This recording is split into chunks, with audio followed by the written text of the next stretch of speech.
I am Lauren, 34 years old, and my mother decided Mother's Day was the perfect occasion to hand me an $80,000 invoice for being a disappointment. She announced this debt to our entire extended family, all 50 of them gathered in a private dining room. She expected me to cry and beg for forgiveness. Instead, I sent a single photograph that caused 49 relatives to block her number by morning. The 50th relative was my grandmother, and what she did was far worse. Before I continue this story, let me know where you are watching from in the comments below. Hit like and subscribe if you have ever had to outsmart a toxic family member who thought they could walk all over you. The air in Seattle's most exclusive Michelin star restaurant smelled of roasted truffles and forced affection. I sat near the center of a long white table nursing sparkling water while 50 relatives talked over each other. To my left sat my younger sister, Malene. At 30, she was the family golden child. A lifestyle influencer currently adjusting her phone to perfectly capture her artisan caviar risotto. Beside her was her husband, Jamal, a sharp-dressed African-American man in a tailored suit. Jamal was the prized son-in-law, a former stockbroker. He now claimed to run a crypto hedge fund my parents treated as the pinnacle of financial success. "It is all about blockchain infrastructure," Harrison Jamal said, leaning toward my father. He swirled his expensive Bordeaux. "We are disrupting traditional finance. Seed rounds are closing at 50 million minimum. You need vision." My father, Harrison, a 60-year-old man who always agreed with my mother, nodded eagerly. "Brilliant, Jamal. It takes real intellect to navigate those markets. Unlike some sectors," Jamal added, looking at me with a condescending smirk. "No offense, Lauren. I am sure resetting passwords is honest work. The IT support game just does not have the same scale."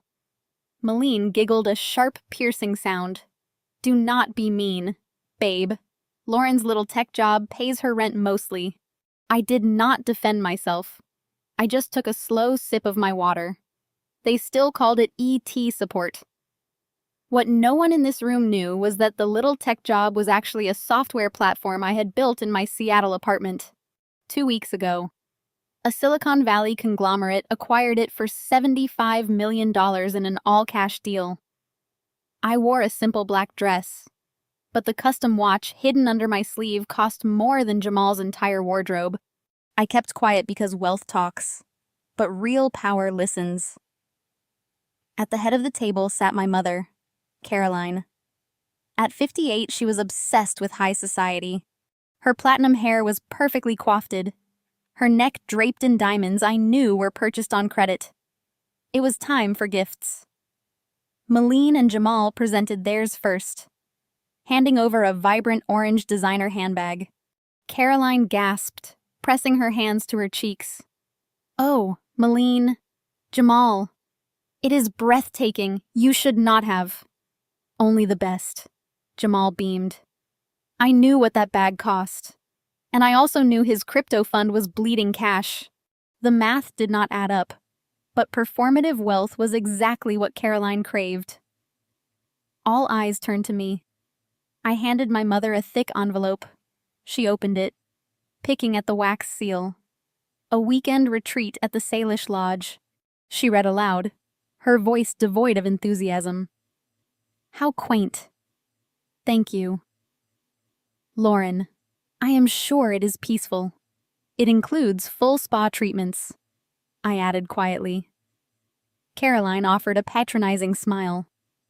"Well, we all give what we can afford. It is the thought that counts, even if the thought is a bit restricted." Uncomfortable laughter washed over the table. Cousins exchanged pitying glances. This was how it had been since I dropped out of medical school 10 years ago to code. I had shattered Caroline's dream of boasting about her doctor daughter at her country club. I was the stain on her pristine social record. Caroline stood up, tapping her spoon against her crystal wine glass. The room fell completely silent. 50 faces turned toward the matriarch. "Family." Caroline began, her voice carrying the projection of a seasoned manipulator. Mother's Day is a time of reflection. I look at Malene and Jamal, and I see success. I see children who honor their parents. She paused, turning her cold blue eyes entirely on me. The temperature in the room seemed to drop 10 degrees. But leadership in a family also means accountability. She continued, reaching into her designer handbag. She pulled out a white envelope and walked slowly around the table until she stood directly behind my chair. She dropped the envelope onto my plate. It landed with a soft, heavy thud next to my dinner. Open it. Lauren. I stared at the envelope. What is this? Mom. Open it. Harrison echoed from the other end of the table. With steady hands. I broke the seal and pulled out an itemized invoice. It was formatted like a professional legal document. The header at the top read, "The cost of raising a failure." Every word was typed in a bold font designed to maximize my humiliation. Below it was an itemized list spanning the last decade. Wasted tuition. Emotional distress caused by my dropout damage to the family reputation. And lost investment opportunities due to supporting a dead-end career. The total balance due was exactly $80,000. You have 48 hours to pay this. Lauren. Caroline announced, her voice echoing off the restaurant walls, making sure everyone heard every single syllable. You will wire the funds or you will be permanently expuned from this family. No more holidays. No more contact. We are done carrying dead weight. I looked up at her, my pulse steady. I had spent my entire life preparing for this moment. Let the games finally begin. The silence in the Michelin-starred dining room was absolute, heavy, and suffocating. 50 sets of eyes were locked onto me, waiting for the inevitable breakdown.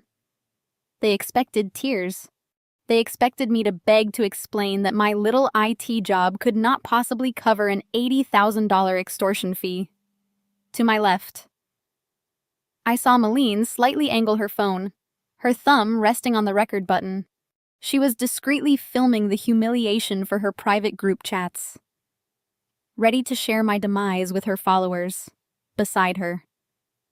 Jamal leaned back in his chair, a smug, satisfied grin plastered across his face. He sipped his wine as if he were watching a highly entertaining theater production. At the other end of the table, my father puffed out his chest, trying to project authority, but merely looking like a man desperate for his wife's approval. Aunts and uncles exchanged uncomfortable glances. Some looked down at their plates. Others stared with morbid curiosity. The waitstaff lingered near the double doors, clearly unsure if they should intervene or pretend they were invisible. I looked down at the invoice again. The cost of raising a failure. The sheer audacity of it did not trigger my grief. It triggered my absolute cold-blooded focus. For a decade, I had absorbed their subtle jabs, their passive-aggressive slights, and their outright disrespect because I believed naively in the sanctity of blood. I had spent holidays shrinking myself to make them comfortable. I had listened to them praise Malene for maxing out credit cards while they mocked me for building a sustainable business. But looking at Caroline's triumphant face, I realized that blood did not make us family. It merely made us related. And in the business world, when a hostile entity presents you with a fraudulent invoice, you do not cry. You audit them. I did not run to the bathroom to weep. I did not stand up and shout defensively. I simply picked up my glass of sparkling water, took a leisurely sip, and set it down precisely on the coaster. The clink of the glass against the wood sounded like a gunshot in the quiet room. $80,000, I said, my voice calm, projecting clearly across the silent room. A very specific number. Mother. I ran my finger down the itemized list, reading the absurd charges out loud. Wasted pre-med tuition, $45,000. Emotional distress caused by academic dropout, $15,000. Damage to family reputation at the country club, $10,000. Lost investment opportunities due to supporting a dead-end career, $10,000. Caroline sneered, crossing her arms over her diamond necklace. She looked immensely proud of her accounting. Do not try to bluff your way out of this. Lauren, we all know you do not have a fraction of that money. This is about accountability. It is about you finally taking responsibility for the embarrassment you have been to this family name for the last 10 years. You want accountability, I replied, keeping my tone perfectly level. Are you absolutely sure you want to settle all debts today, right here in front of everyone? Caroline slammed her hand flat on the table, making the silverware rattle. Do not use that tone with me. Young lady, you will respect your mother. You will acknowledge the sacrifices we made for you. We gave you everything and you threw it back in our faces to sit behind a computer screen. Harrison cleared his throat loudly. Listen to your mother. Lauren, we are tired of making excuses for you to our friends.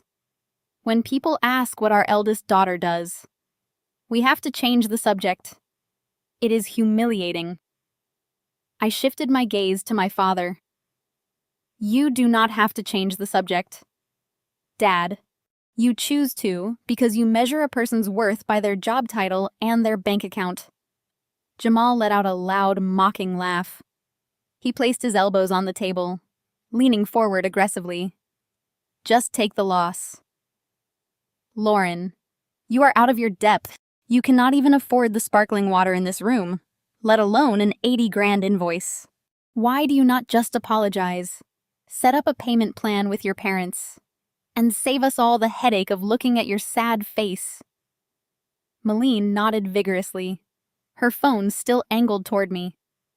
Seriously. Lauren, you are ruining Mother's Day.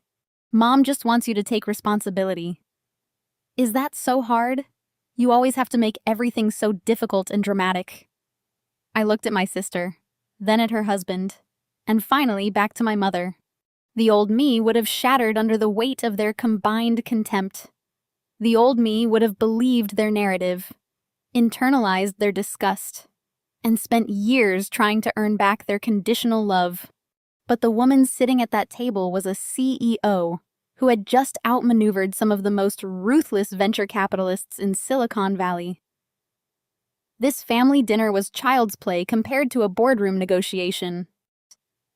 I will not be paying this invoice, I stated firmly, pushing the paper away from me. Not a single cent. Caroline's face flushed with fury. Her eyes widened, completely enraged that I was defying her in front of an audience. Then you are out. She snapped, her voice trembling with anger. You are entirely cut off. You will not be invited to Thanksgiving. You will not attend Christmas. You are no longer welcome in our home. If you walk out of this restaurant without agreeing to pay, you cease to be a member of this family forever. I smiled a genuine, relaxed smile that clearly unsettled my mother. She had expected a desperate plea to stay in her good graces. She had weaponized my belonging, assuming I valued my place in this toxic family more than my own dignity. I accept your terms, I said smoothly. But if we are permanently severing ties today, we are going to do a full and accurate accounting of exactly who owes what to whom. Because you brought up the word accountability, mother. And I absolutely love that word. I reached into my small black clutch and pulled out my phone. The device felt heavy in my hand, loaded with digital ammunition that was about to level the entire playing field. I unlocked the screen, the bright light illuminating my face in the dimly lit dining room. Let us talk about accountability, Jamal, I said, pivoting my gaze directly to my brother-in-law. His smug grin faltered for a fraction of a second before he recovered his arrogant posture. Excuse me, Jamal scoffed, adjusting his expensive cuffs. This is between you and your mother. Lauren, do not try to drag me into your mess just because you are broke and embarrassed. I tapped the screen of my phone, navigating past my emails and into a secure encrypted folder. Oh, but you are already in it. Jamal, I said, my voice dropping to a dangerous conversational register. Deeply, deeply in it. The air in the room grew completely stagnant. The 50 relatives watching us seemed to hold their collective breath. I had their undivided attention, and I was about to use it to completely dismantle everything they thought they knew about me. You see, Jamal talks a huge game about cryptocurrency and decentralized finance. I said loudly, but exactly 32 days ago, the brilliant hedge fund manager called the IT support girl at 2 in the morning because his supposed $50 million operation was entirely compromised. Malene's eyes widened. What are you talking about, Jamal? What is she saying? She is lying, Jamal snapped, pointing a trembling finger at me. She is trying to deflect because she is broke. Caroline, tell her to leave right now. I did not argue. I just pressed play. I turned the volume to the absolute maximum. Jamal's panicked, breathless voice echoed out of my phone speakers, raw and completely unedited. Lauren, you have to help me, please. Please. God, you have to fix this. They hacked the liquidity pool. The money is gone. Lauren, it is all gone. The investors are going to kill me. It is a Ponzi. Lauren, I leveraged it all on margin and it crashed. If you do not patch the back end before morning, the federal investigators are going to see I do not have the reserves. Please, I will do anything. I hit pause. The blood drained entirely from Jamal's face, leaving him looking sickly and hollow. He stared at the phone in my hand as if it were a live grenade. Malene dropped her phone. It hit the hardwood floor with a loud crack, the screen shattering instantly. A Ponzi. She shrieked, grabbing Jamal's arm with manicured claws. You said we were leading a seed round. You bought me a designer bag today. With what money, Jamal? I asked coldly. Because when I looked at the back end of your servers, which were built on a template a 12-year-old could hack, by the way, I saw exactly where the remaining funds were going. You bought that bag with stolen capital. That is wire fraud. You hacked my servers, Jamal yelled. He stood up so fast his chair crashed to the floor. You gave me the administrative passwords. Jamal, I just ran a diagnostic, I replied, maintaining absolute calm in the face of his panic. I did not fix it. By the way, I do not touch fraudulent code. The relatives were now murmuring loudly.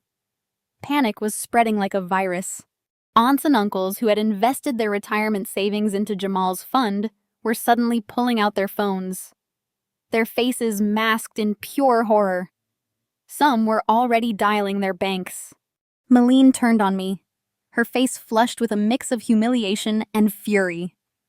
How could you do this to us? You planned this to ruin my life because you are jealous. You have always been jealous of me. Jealous of what? Malene, I asked, turning my focus to my sister. Jealous that you built your influencer brand on a stolen foundation. 5 years ago, I drafted a business plan for a digital marketing agency. I left it on the kitchen counter when I visited for Christmas. You took it, pitched it to Jamal's network as your own, and used my intellectual property to launch your career. I stayed silent because Mom begged me not to ruin your big break. That is a lie, Malene screamed, though her eyes darted nervously toward her husband. It is fully documented, I stated. And the irony is you could not even sustain it without Jamal funneling stolen money into your sponsored post to make you look successful. Harrison stood up, slamming his fists onto the table. His face was flushed red with rage. Lauren, that is enough. You are fabricating evidence to destroy your sister's marriage because you are bitter. You will show your family respect right this instant. Respect, I echoed, turning my gaze to my father. Let us talk about your respect. Dad, let us talk about the $80,000. I opened a folder on my phone, pulling up a scanned document. I held the screen high so Harrison and Caroline could see it clearly. This is a bank statement from 8 years ago. I announced from an account set up by Grandma Constance.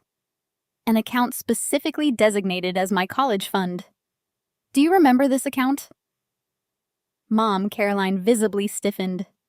She gripped my chair, her knuckles turning white. That was family money. You forfeited it when you dropped out of medical school.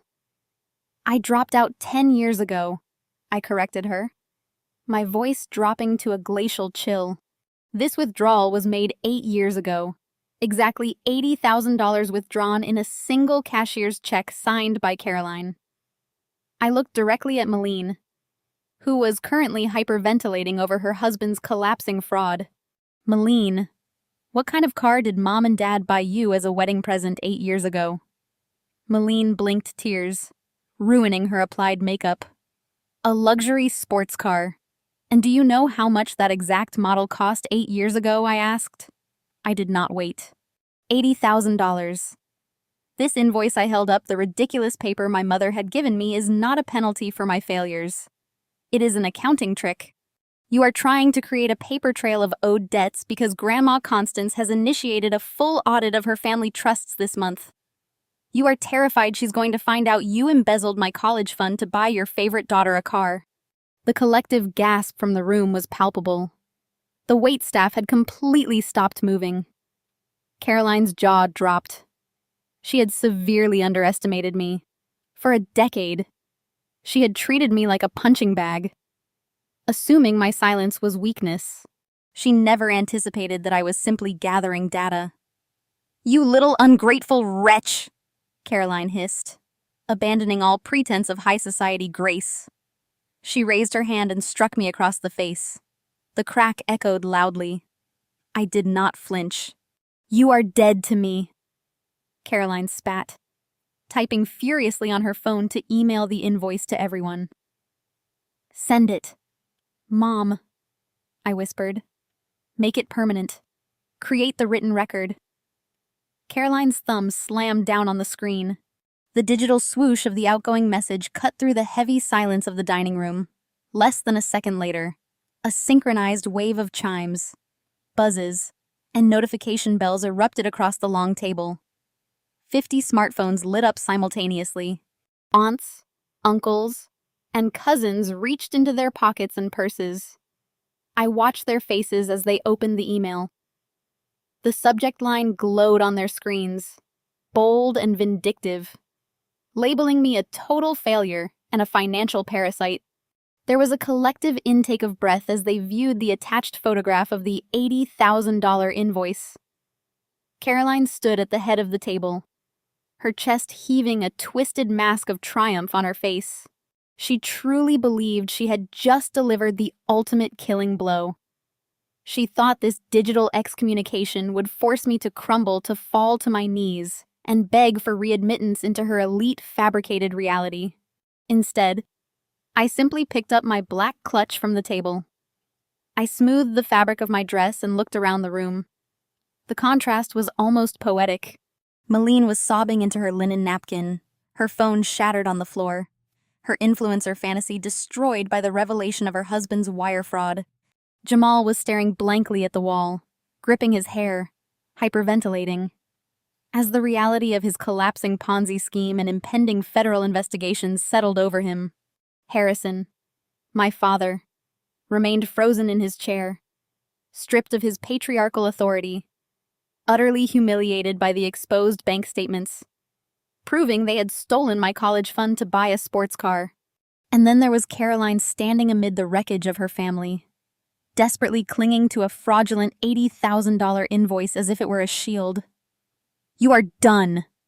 Caroline spat, her voice shaking with adrenaline. "Leave my sight. Do not ever contact us again." I did not offer a dramatic parting speech. I did not need to. The evidence I had dumped on the table was already doing the work for me. I offered my mother a single polite, chilling smile, turned on my heel, and walked out of the private dining room. The transition from the stifling perfume-heavy air of the restaurant to the crisp, cool evening breeze of Seattle was incredibly refreshing. I handed my ticket to the valet and waited quietly. Minutes later, A sleek armored Audi pulled up to the curb. It was not a flashy luxury vehicle meant to attract attention. It was a fortress on wheels designed for security and discretion, completely paid off. I slipped into the driver's seat, the heavy door closing with a solid, satisfying thud that blocked out all the noise of the city. The adrenaline that had carried me through the dinner was beginning to fade, replaced by a sharp, calculating focus. The emotional warfare was over. Now it was time for the digital execution. I opened the center console and retrieved my laptop, resting it against the steering wheel. The screen glowed to life in the dark cabin. I bypassed the standard login screens and connected to my heavily encrypted mobile hotspot. I did not open my personal email just yet. Instead, I navigated to the secure backend of my corporate asset management portal. I bypassed my main enterprise accounts and scrolled down to a specific isolated entity. Phoenix Holdings, LLC.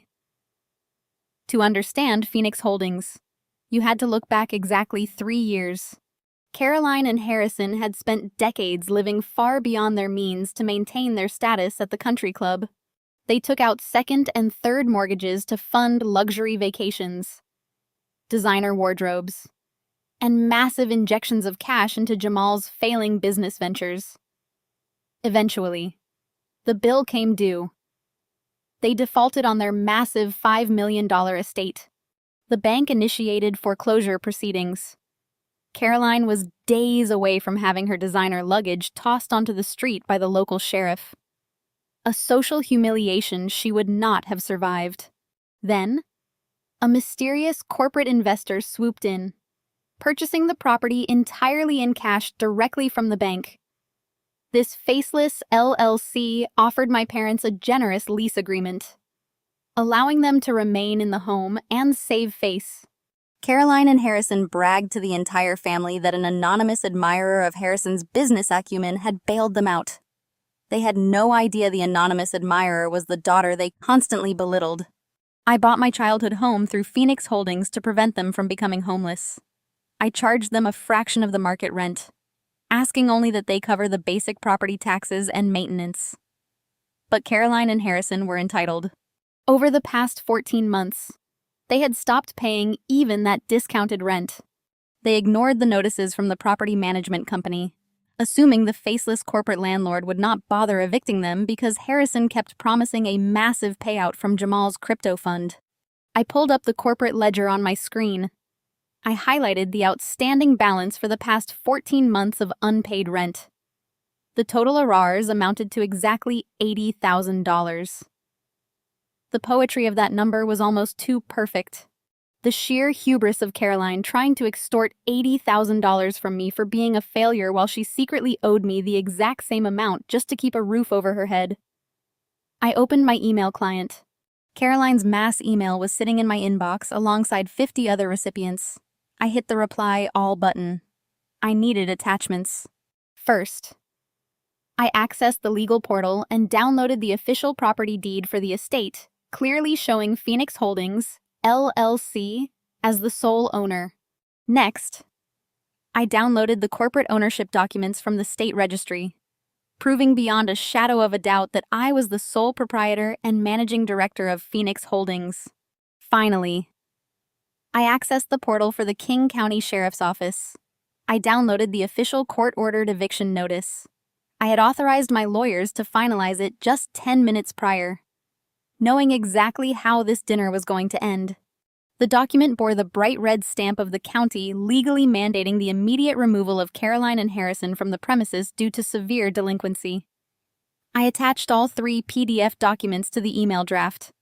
I stared at the recipient list. 50 relatives who had just received my mother's demand for payment. 50 relatives who were currently sitting in that dining room reeling from the exposure of Jamal's wire fraud and the stolen college fund. I placed my fingers on the keyboard and prepared to write the only response Caroline would ever receive. You see, Jamal talks a huge game about cryptocurrency and decentralized finance, I said, my voice echoing clearly across the silent private dining room. He loves to use words like blockchain and liquidity to impress people who do not understand them. But exactly 32 days ago, the brilliant hedge fund manager called the IT support girl at 2 in the morning because his supposed $50 million operation was entirely compromised. Madeline's eyes darted between me and her husband. What are you talking about? Jamal. What is she saying? She is lying. Jamal snapped, pointing a trembling finger at me. The arrogant facade was completely gone, replaced by raw, unadulterated panic. She is trying to deflect because she is broke and embarrassed. Caroline, tell her to leave right now. I did not argue. I just pressed play on my phone screen and turned the volume to the absolute maximum. Jamal's panicked, breathless voice echoed out of the small speakers, raw and undeniable. Lauren, you have to help me. Please, please. God, you have to fix this. They hacked the liquidity pool. The money is gone. Lauren, it is all gone. The investors are going to kill me. It is a Ponzi, Lauren. I leveraged it all on margin, and it crashed. If you do not patch the back end before morning, the federal investigators are going to see I do not have the reserves. Please. I will do anything. I hit pause. The blood drained entirely from Jamal's face, leaving him looking sickly and hollow. He stared at the phone in my hand as if it were a loaded weapon. Malene dropped her fork. It hit her porcelain plate with a loud clatter. A Ponzi. She shrieked, grabbing Jamal's arm with her manicured hands. You said we were leading a seed round. You bought me a designer bag today. With what money, Jamal? I asked coldly. Because when I looked at the back end of your servers, which were built on a template a 12-year-old could hack, by the way, I saw exactly where the remaining funds were going. You bought that bag with stolen capital. That is wire fraud. You hacked my servers. Jamal yelled. He stood up so fast his chair crashed backward onto the hardwood floor. You gave me the administrative passwords when you begged me to save you. Jamal, I just ran a diagnostic, I replied, maintaining absolute calm in the face of his escalating hysteria. I did not fix it. By the way, I do not touch fraudulent code. The relatives were now murmuring loudly. Panic was spreading like a virus through the room. Aunts and uncles who had eagerly invested their retirement savings into Jamal's fund were suddenly pulling out their phones, their faces masked in pure horror. Some were already standing up dialing their banks. Malene turned on me, her face flushed with a mix of severe humiliation and fury. How could you do this to us? You planned this to ruin my life because you are jealous. You have always been jealous of me. Jealous of what, Malene? I asked, shifting my focus entirely to my sister. Jealous that you built your influencer brand on a stolen foundation. 5 years ago, I drafted a comprehensive business plan for a digital marketing agency. I left the blue leather binder on the kitchen counter when I visited for Thanksgiving. You took it. Pitched it to Jamal's networking circle as your own brilliant idea, and used my intellectual property to launch your career. I stayed silent because Mom begged me not to ruin your big break. That is a lie! Malene screamed, though her eyes darted nervously toward her husband and then toward our mother. It is fully documented, I stated evenly. And the absolute irony is, you could not even sustain the business without Jamal funneling stolen investor money into your accounts to buy fake followers and fake engagement metrics to make you look successful. Malene's face crumpled. She stopped fighting the accusation. The fight drained out of her instantly. I did not know what I was doing. She sobbed the truth, finally spilling out in a pathetic, frantic rush in front of all 50 relatives. I just wanted Mom to be proud of me. You were always so smart, Lauren. You always figured things out effortlessly. I just wanted to be the successful daughter for once, but I do not even understand the marketing algorithms you wrote. I just hired cheap contractors to follow your binders step by step. And when the digital market shifted last year, I did not know how to pivot. That is why Jamal had to start transferring money from his crypto fund to keep my agency afloat. without his stolen money. My business is completely bankrupt. I am a fraud. Lauren. The sheer entitlement of her confession was breathtaking. She had stolen my hard work, built a fake empire, lived off stolen funds. And her immediate reaction was to cry about wanting our mother's approval. I looked at her, searching for even a fraction of genuine remorse. There was none. She was only sorry that the money had run out, and the audience was watching her fail. You stole my blueprint at Moline, I said quietly, making sure my voice carried over her sobbing. But a blueprint is useless if you do not know how to build the house. When I realized that binder was gone, I did not cry to our parents. I knew they would just protect you like they always do. I sat down and built something entirely new, something better, something you could not steal because it required actual talent and relentless discipline. Harrison stood up, slamming his fists heavily onto the table. His face was flushed red with defensive rage. Lauren, that is enough. You are fabricating evidence and twisting words to destroy your sister's marriage because you are bitter and alone. You will show your family respect. Right this instant and apologize to your sister. Respect, I echoed, turning my gaze slowly to my father. Let us talk about your respect. Dad, let us talk about the $80,000. I opened a new folder on my phone, pulling up a scanned financial document. The dominoes were falling exactly as I had planned, and it was time to topple the biggest one yet. I held the screen high so Harrison and Caroline could see it clearly. The bright backlight of my phone illuminated the undeniable proof of their financial treason. Harrison took a step forward, his chest puffed out in a desperate attempt to physically intimidate me. He used his deepest, most authoritative voice, the one he reserved for disciplining unruly employees or berating waiters who brought him the wrong vintage of wine. Put that phone away right now, Lauren Harrison commanded, pointing a thick finger at my face. Family finances are a private matter. You are violating the sanctity of this dinner. You have already caused a scene with Jamal and your sister. I will not allow you to disrespect your mother in front of our guests.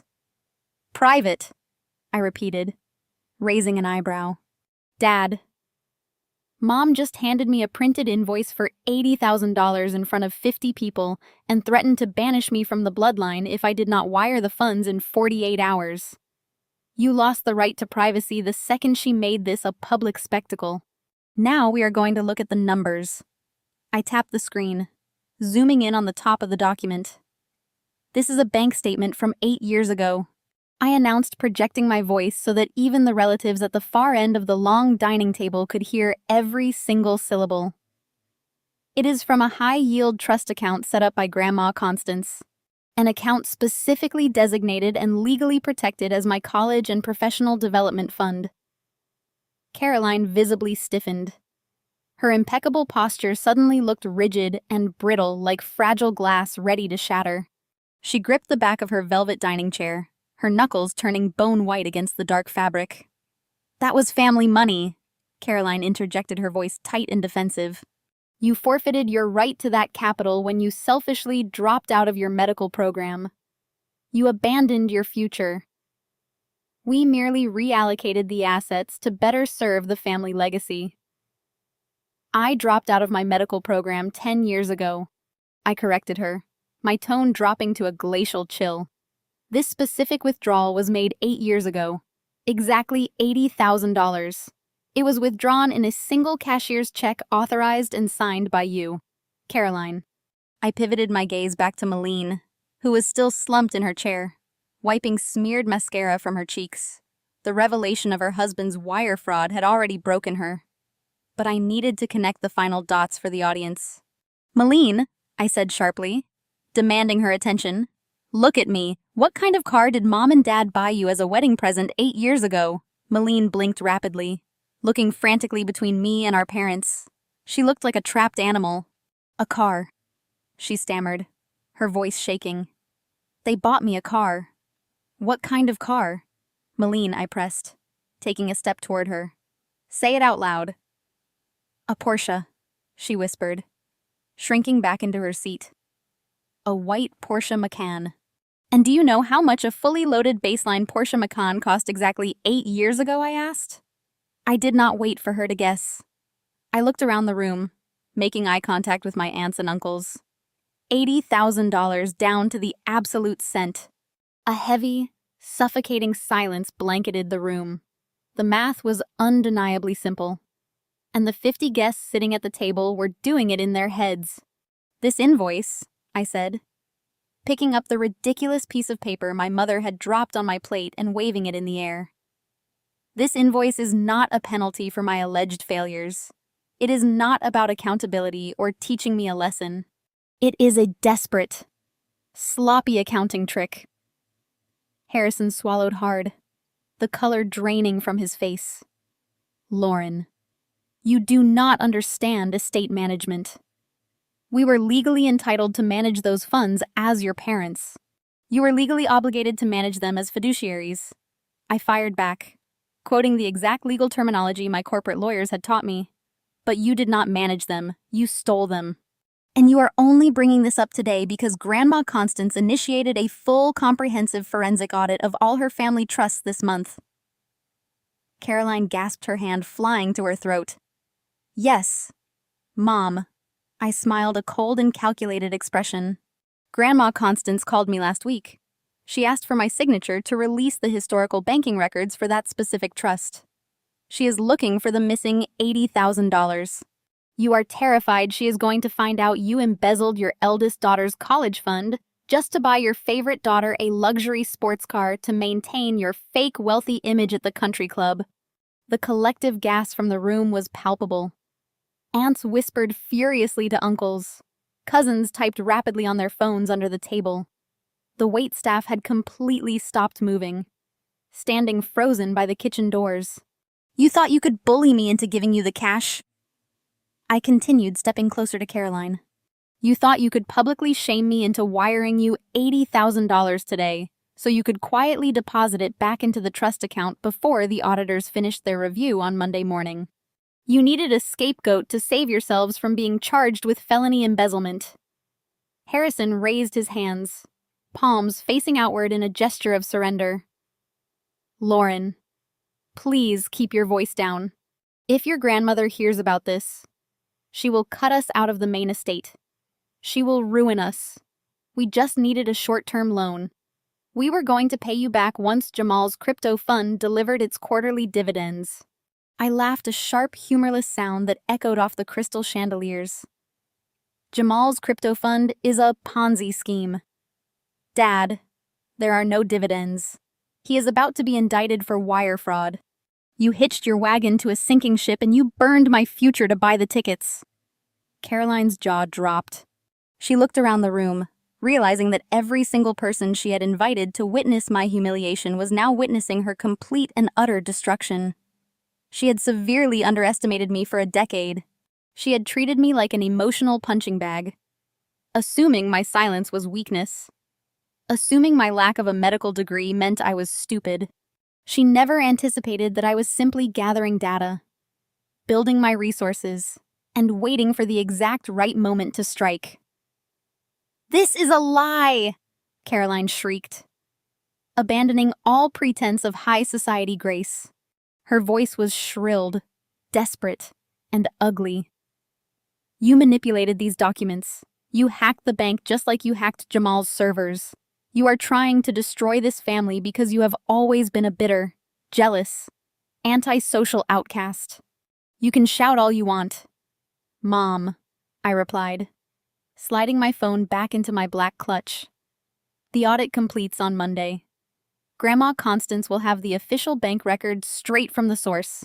You stole from a billionaire, and you thought you could use me to cover your tracks. The illusion was dead. The wealthy, perfect family narrative was lying in pieces on the restaurant floor, shattered by undeniable financial facts. Harrison slumped into his chair, rubbing his face with trembling hands. Jamal was still staring at the wall, paralyzed by fear. Malene was weeping into her hands, and Caroline was backed into a corner of her own making. stripped of her lies, her theft exposed for everyone to see. I stood tall, feeling the incredible weight of their judgment finally lift off my shoulders. I had not just defended myself. I had dismantled the entire toxic hierarchy that had suffocated me for my entire adult life. Caroline could not comprehend the reality of her defeat. Her perfectly manicured world was collapsing, and the architect of her destruction was the daughter she had spent 34 years treating like dirt. She started hyperventilating. Her chest heaved dramatically under her silk blouse, and her face contorted into a mask of pure, unadulterated venom. The high society facade she had meticulously maintained for her country club friends completely melted away, leaving only a desperate, cornered predator. "You little ungrateful wretch!" Caroline hissed, her voice vibrating with a primal fury. She lunged forward. Before anyone could intervene, she raised her hand and struck me across the face with all the force she could muster. The sharp crack of her palm connecting with my cheek echoed like a gunshot through the silent private dining room. My head snapped to the side. A sharp, stinging heat bloomed across my skin, but I planted my feet firmly. I did not stumble. I did not raise my hand to touch the red mark I knew was forming. I simply turned my head back and stared at her, utterly unfazed. The physical blow was nothing compared to the emotional beatings I had survived for years. It only proved I had won. "You are dead to me," Caroline spat, taking a frantic step backward as if I were the one who had just committed violence. "You are a cancer to this family. I will not let you ruin us with your fabricated digital lies." Her hands shook violently as she dug into her designer purse. She yanked out her smartphone, her fingers slipping against the glass screen. She snatched the $80,000 invoice off the table, flattened it out, and held her phone over it. The camera flash blinded me for a split second as she took a photograph of the ridiculous extortion demand. "I will show everyone exactly what kind of monster you are," she panted, her eyes wide and manic as she opened her email application. "I am sending this to every single person in our contacts. Everyone in this room. Everyone who could not make it today. You are cut off. Lauren. Completely and permanently." I watched her thumbs fly across the digital keyboard. She selected a pre-existing mailing list, adding all 50 relatives sitting in the room to the recipient line. She typed the subject line in all capital letters, reading it aloud as she hammered the keys. The betrayal of a daughter. She attached the photograph of the invoice. Her breathing was ragged, her entire body trembling with the adrenaline of her own manufactured victimhood. She truly believed that clicking send would rally the troops. She thought this digital excommunication would force me to crumble and beg for mercy. She held her thumb hovering just millimeters above the send button, waiting for my apology. "Do it," I whispered, my voice dark and lethal. "Send it. Mom, make it digital. Make it permanent." Caroline did not hesitate. Her thumb struck the screen with enough force to crack the glass. A sharp digital swoosh echoed in the quiet room, confirming the message had left her outbox. For a fraction of a second, the dining room remained perfectly still. Then the digital avalanche began. A synchronized wave of chimes, aggressive vibrations, and custom notification tones erupted down the length of the massive dining table. 50 smartphones lit up simultaneously in pockets, designer purses, and resting on the white tablecloths. Aunts, uncles, and distant cousins instinctually reached for their devices. I watched their expressions morph as they opened the email. The harsh glow of their screens illuminated their faces, reflecting a mixture of shock, morbid curiosity, and profound discomfort. They were reading the subject line Caroline had typed in frantic all-capital letters. They were staring at the crisp photograph of the $80,000 invoice she had just tried to extort from me. Caroline stood tall at the head of the table, her chest heaving with the adrenaline of her own manufactured victimhood. A twisted, triumphant smile crept onto her lips. She truly believed she had won. She thought that weaponizing the entire extended family would shame me into submission. She expected me to collapse, to apologize, to beg her not to cut me out of this toxic bloodline. I did not offer her a single tear. I did not give her a dramatic parting speech or scream about the injustice of it all. The evidence I had dumped on the table regarding Jamal's wire fraud and the stolen college fund was already doing the heavy lifting for me. I offered my mother a single, polite, chilling smile. I picked up my simple black clutch, turned on my heel, and walked away. I navigated through the labyrinth of tables in the main dining area, feeling the burning stares of my relatives boring into my back. Harrison did not call after me. Jamal remained frozen in his chair, completely paralyzed by the impending federal investigation. Malene was still sobbing into her hands, mourning her fake influencer lifestyle. I pushed open the heavy brass doors of the Michelin star restaurant and stepped out into the crisp, cool evening air of Seattle. The transition from the stifling perfume-heavy atmosphere of the private dining room to the fresh city breeze was incredibly refreshing. The tension in my shoulders began to release.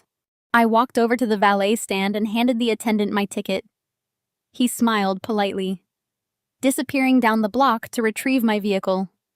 I stood alone on the sidewalk, taking a deep, cleansing breath. The emotional warfare was officially over. I had survived the ambush. Now it was time for the digital execution. Minutes later, a sleek armored black Audi pulled up to the curb. It was not a flashy luxury vehicle meant to attract attention or project fake wealth. It was a fortress on wheels designed for absolute security and discretion. And it was completely paid off. The valet opened the door for me. I handed him a crisp $20 bill, thanked him, and slipped into the driver's seat. I pulled the heavy door shut. It closed with a solid, satisfying thud that instantly blocked out the ambient noise of the city traffic. The cabin of the Audi was a sanctuary of quiet leather and soft blue dashboard lights. I sat there for a moment, gripping the steering wheel. The adrenaline that had carried me through the explosive dinner confrontation was beginning to fade. In its place, a sharp, calculating focus took over. My mind shifted from defensive survival mode to offensive strategy. I reached over and opened the spacious center console. I retrieved my high-performance laptop, resting it carefully against the steering wheel. The screen glowed to life in the dark cabin, casting a pale light across my face. I bypassed the standard biometric login screens and connected directly to my heavily encrypted mobile hotspot. I did not open my personal email client right away. I did not need to see the replies or the frantic group chat messages that were undoubtedly flooding my phone. Let them panic.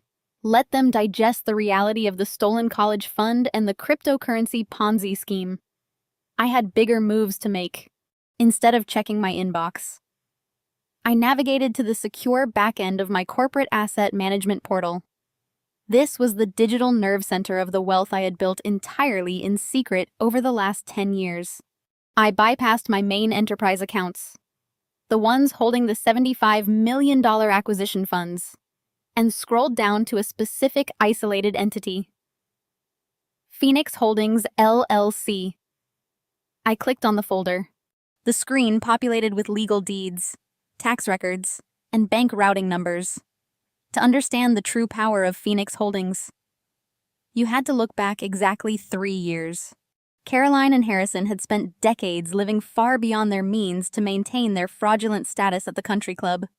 They took out second and third mortgages to fund luxury vacations, designer wardrobes, and massive injections of cash into Jamal's failing business ventures.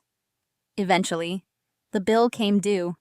They defaulted on their massive $5 million estate. The bank initiated aggressive foreclosure proceedings.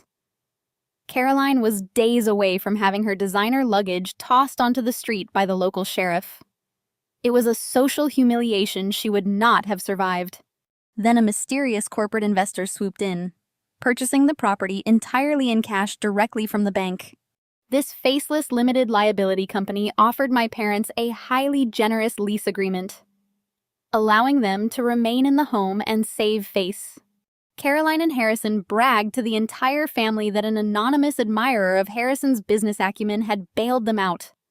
They had no idea the anonymous admirer was the daughter they constantly belittled.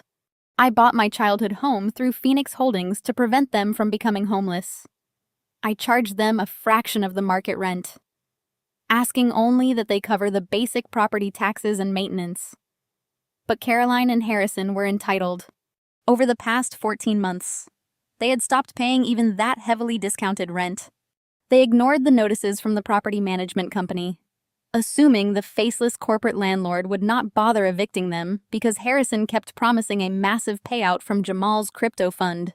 I pulled up the corporate ledger on my screen. I highlighted the outstanding balance for the past 14 months of unpaid rent. The total arrears amounted to exactly $80,000. The poetry of that number was almost too perfect. The sheer hubris of Caroline trying to extort $80,000 from me for being a failure, while she secretly owed me the exact same amount just to keep a roof over her head. It was time to close the account. I prepared to launch the final strike. I stared at the glowing digits on my laptop screen. $80,000. Caroline had weaponized that exact number to publicly shame me, unaware that it was the precise measure of her own financial delinquency. She had sent that email to 50 people attempting to destroy my reputation and isolate me from the family tree. She wanted a digital record of my supposed failure. I was going to give her a digital record she would never, ever forget. I minimized the accounting ledger and opened the legal document repository. It was time to gather the necessary attachments. The engine of the Audi hummed softly beneath me, a steady, grounding vibration that matched my heartbeat.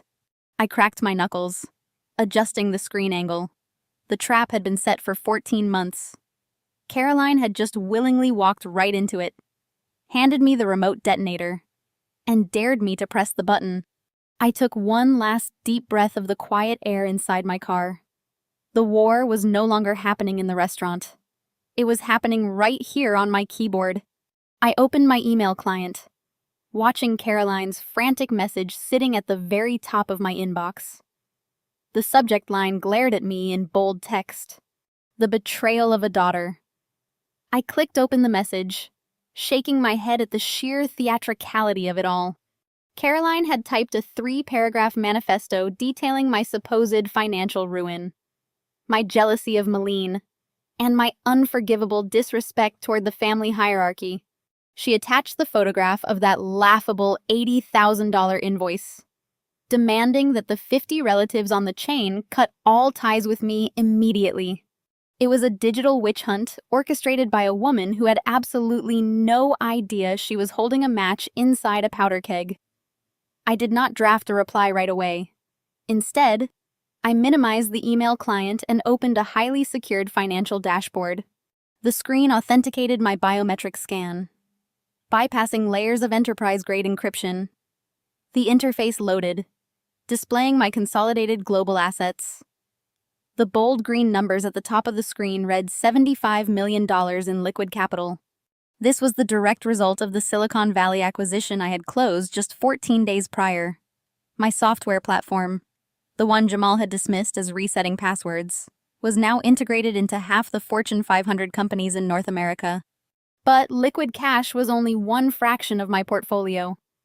I clicked a secondary tab revealing a network of limited liability companies, real estate trusts, and diversified angel investments. I was not just a tech founder anymore. I was an institutional investor. I had quietly built a fortress of wealth while Caroline and Harrison burned through their savings trying to impress people who secretly despised them. I scrolled slowly down the entire list of my corporate entities until I located the file for Phoenix Holdings LLC. This was the holding company I had formed exactly 36 months ago for one highly specific, deeply personal purpose. I double-clicked the folder. The screen populated with a digital archive of legal deeds, property tax receipts, and residential lease agreements. At the very top of the list was the property profile for a sprawling 6-bedroom estate located in one of Seattle's most exclusive gated country club communities. It featured a grand marble foyer, a heated infinity pool, and a custom wine cellar. It was the exact house where Caroline hosted her lavish holiday parties. It was the house where I had grown up, and the house where she had continually told me I would never amount to anything. 3 years ago. Harrison's desperate attempts to keep up appearances had caught up with him. He had taken out a third mortgage to cover his mounting debts and to blindly fund Jamal's early catastrophic cryptocurrency ventures. Predictably, the bank initiated a brutal foreclosure. Caroline was weeks away from having her imported Italian furniture dragged out onto the curb by the King County Sheriff. In her social circle, public foreclosure was a fate worse than death. She would have been blacklisted from the country club and completely ostracized by her wealthy friends. That was when Phoenix Holdings stepped in, acting through a network of aggressive corporate attorneys. I purchased the entire estate in a direct cash buyout from the bank. The transaction was completely blind. Caroline and Harrison were informed that an anonymous corporate investor had acquired the property and was willing to offer them a highly subsidized lease agreement. They eagerly signed the paperwork, bragging to all 50 of our relatives that a mystery billionaire had recognized Harrison's vast business potential and bailed them out. They never suspected that the mystery billionaire was the daughter they mockingly referred to as the IT support girl. For 3 years, they lived in my house. I charged them a fraction of the market rent, barely enough to cover the property taxes and the landscaping fees. I did it because, despite their toxicity, I did not want to see my parents homeless on the streets of Seattle. But Caroline's entitlement knew no bounds. 14 months ago, the rental payments suddenly stopped. She and Harrison decided that paying their anonymous corporate landlord was no longer a priority. They ignored the formal delinquency notices, ignored the warnings from the property management firm, and assumed they were untouchable because Harrison firmly believed Jamal's crypto fund would soon deliver a massive 8-figure dividend. They treated my leniency as weakness. I opened the ledger for the property. I highlighted the column showing the missed payments. 14 months of defaulted rent, accumulated late fees, and unpaid property taxes. The total outstanding balance sat at exactly $80,000. The staggering irony of that number made me smile in the quiet, dark cabin of my car. Caroline had just stood in a Michelin-starred restaurant, handed me an $80,000 invoice for being a failure, and threatened to ruin my life if I did not pay it. She had weaponized that exact sum to publicly humiliate me, completely oblivious to the fact that she owed me that precise amount just to keep a roof over her head. I tapped the touchpad, opening the official property deed. The county seal glowed on my screen, legally certifying Phoenix Holdings, LLC, as the sole owner of the estate. Then I opened the corporate registry documents, providing irrefutable legal proof that Lauren is the sole proprietor and managing director of Phoenix Holdings. There were no loopholes. There was absolutely no ambiguity. I owned the walls, the roof, and the ground beneath Caroline's feet.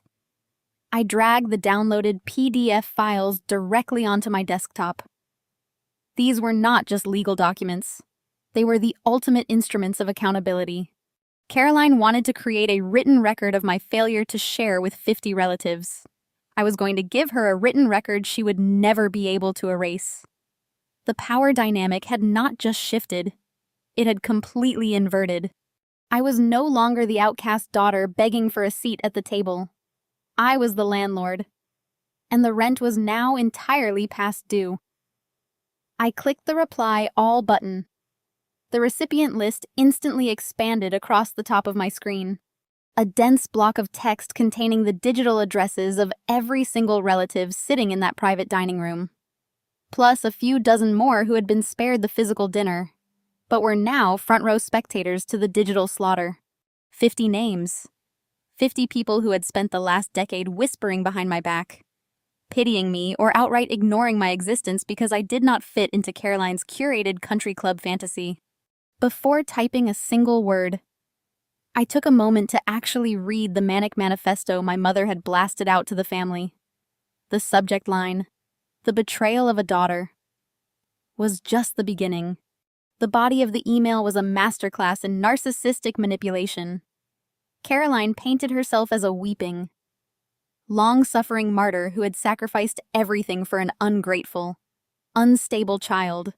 She claimed I had arrived at the Michelin-starred restaurant in a fit of jealous rage, desperate to ruin Maline's influencer career because I was entirely broke and living in squalor. She wrote that the $80,000 invoice was a desperate attempt to teach me financial responsibility after I had allegedly demanded money from her and Harrison. It was a complete fabricated inversion of reality. She ended the email by formally excommunicating me and demanding that the rest of the family block my number to protect themselves from my supposed toxicity. I felt no anger reading her lies. Anger requires an emotional investment I no longer possessed. I only felt a cold, clinical satisfaction. She had dug her own grave, climbed inside, and handed me the shovel. I moved my cursor to the attachment icon. It was time to upload the payload. First, I dragged and dropped the official warranty deed from King County.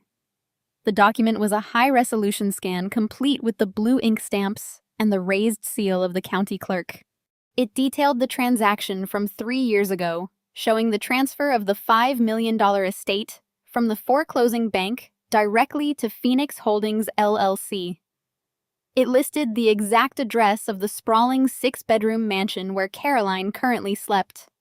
There was no mortgage attached. The document proved the property was owned outright. Purchased in cold, hard cash. Second, I selected the corporate registration documents from the Secretary of State. This was the undeniable link between the faceless corporate landlord and the daughter they had just publicly humiliated. The certificate of formation clearly stated the name of the LLC. But more importantly, the operating agreement explicitly named me as the sole managing member and 100% equity owner. There were no silent partners. There was no board of directors. There was only me. I dragged the file into the email. The attachment bar loaded a small green progress line inching toward completion.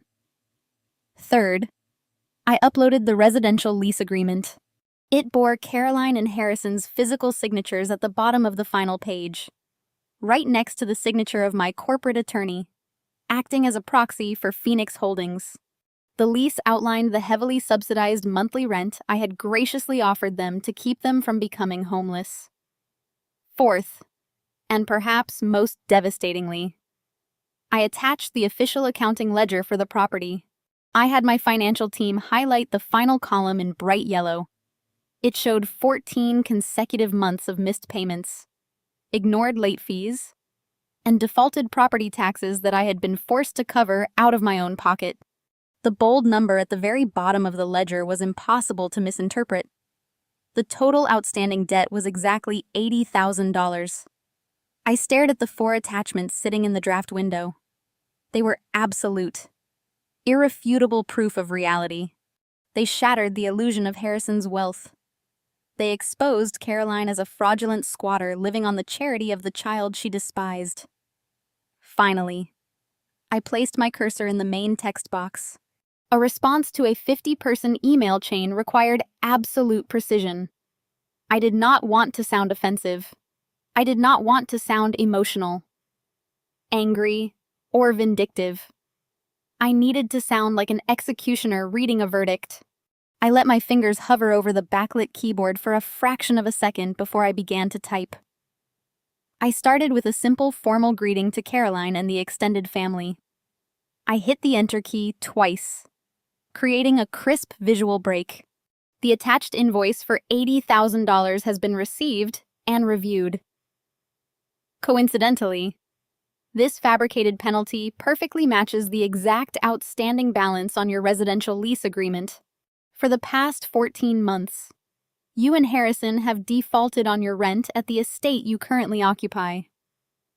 I paused, making sure the rhythm of the words hit exactly right. I continued typing, the rhythmic clacking of the keys filling the quiet interior of my armored Audi.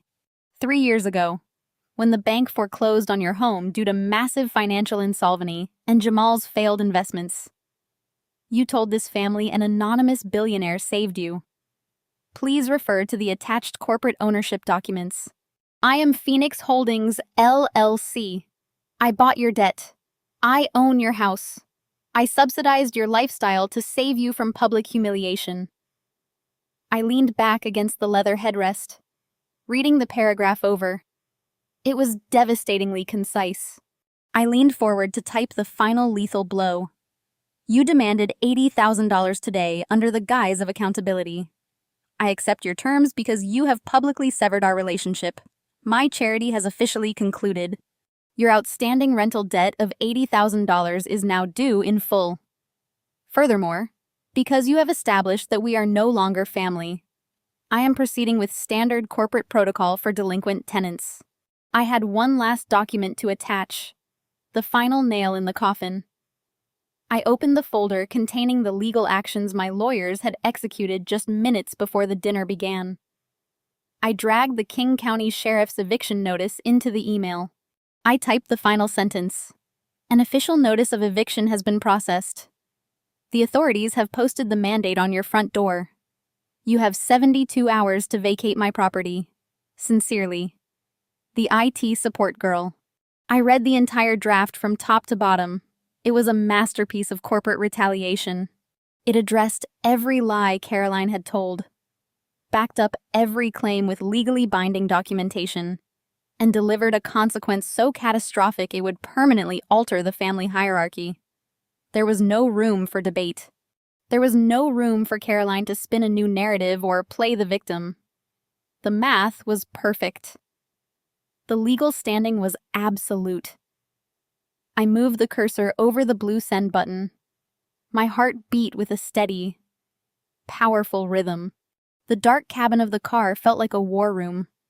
I had gathered the deeds, compiled the LLC documentation, and drafted the ultimate response. The trap was fully armed. The evidence was loaded, and the target was locked. All that remained was the execution. I pressed down on the trackpad. The click was sharp and definitive. A tiny loading wheel appeared on the screen for a fraction of a second as the server processed the heavy PDF attachments. Then the window vanished. The satisfying digital swoosh confirmed that the message had successfully left my outbox. The email was gone. It was hurtling through cyberspace, delivering absolute financial ruin straight into the pockets and purses of 50 unsuspecting relatives. I sat back and exhaled. For 10 years, I had carried the heavy burden of their shame. I had let them convince me that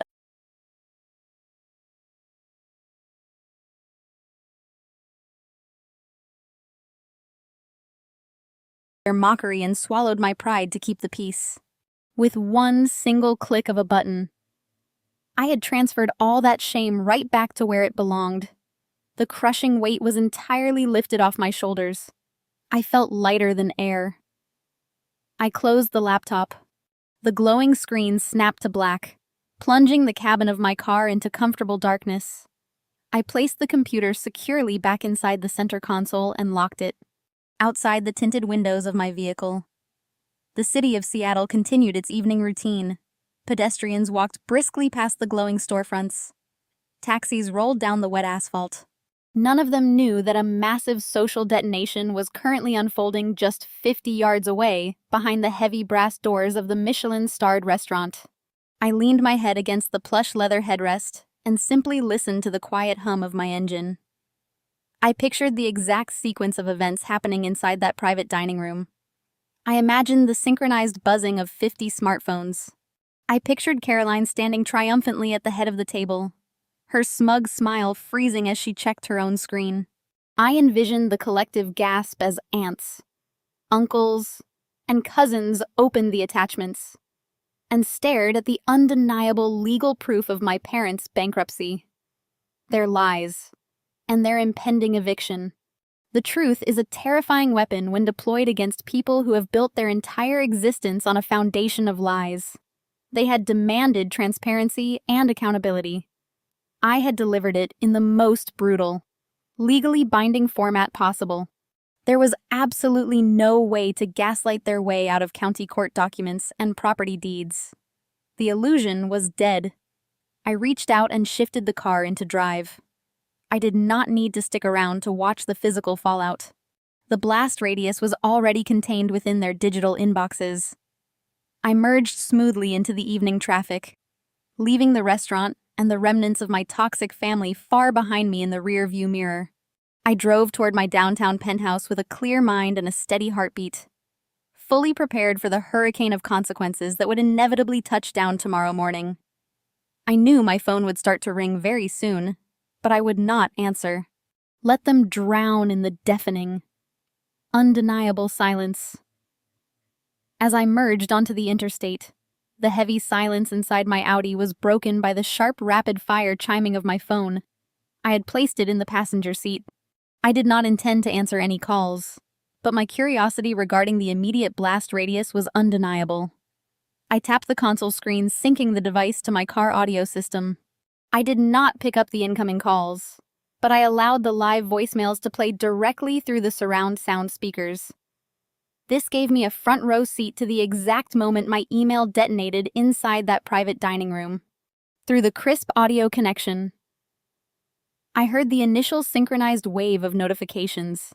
It started as a chorus of confused murmurs. I heard the clinking of silverware stopping abruptly. I heard my Aunt Beatrice ask what on earth Caroline had sent. Then came the heavy, suffocating silence that I had meticulously engineered. It was a vacuum completely devoid of oxygen. I could hear the faint ambient jazz music of the restaurant playing in the background, contrasting violently with the shock radiating from 50 different people staring at their screens. The first voice to break the silence was my Uncle David. He was a retired accountant, a man who lived and breathed financial documentation. I heard him adjust his glasses, his voice cutting through the quiet like a serrated blade. He read the subject line out loud, then moved straight to the attachments. There was a sharp intake of breath. He announced to the table that he was looking at a certified warranty deed from King County. He read the address. He read the purchase price of $5 million paid in cash. And then he read the name of the purchasing entity, Phoenix Holdings, LLC. Caroline tried to interrupt him. Through the speakers, her voice sounded thin, frantic, and entirely stripped of her usual country club arrogance. She demanded that everyone put their phones away. She insisted it was a fabricated digital attack, a malicious hack designed by a bitter daughter. She told them to delete the message immediately. But nobody listened to her. The authority she had wielded for decades was completely gone, evaporated by undeniable stamped legal proof. Uncle David ignored her protests and opened the second attachment. He read the corporate registry details out loud, his voice steady and clinical. He announced that the sole proprietor of Phoenix Holdings was Lauren. I heard a collective gasp from the cousins and aunts. The realization hit them like a physical blow.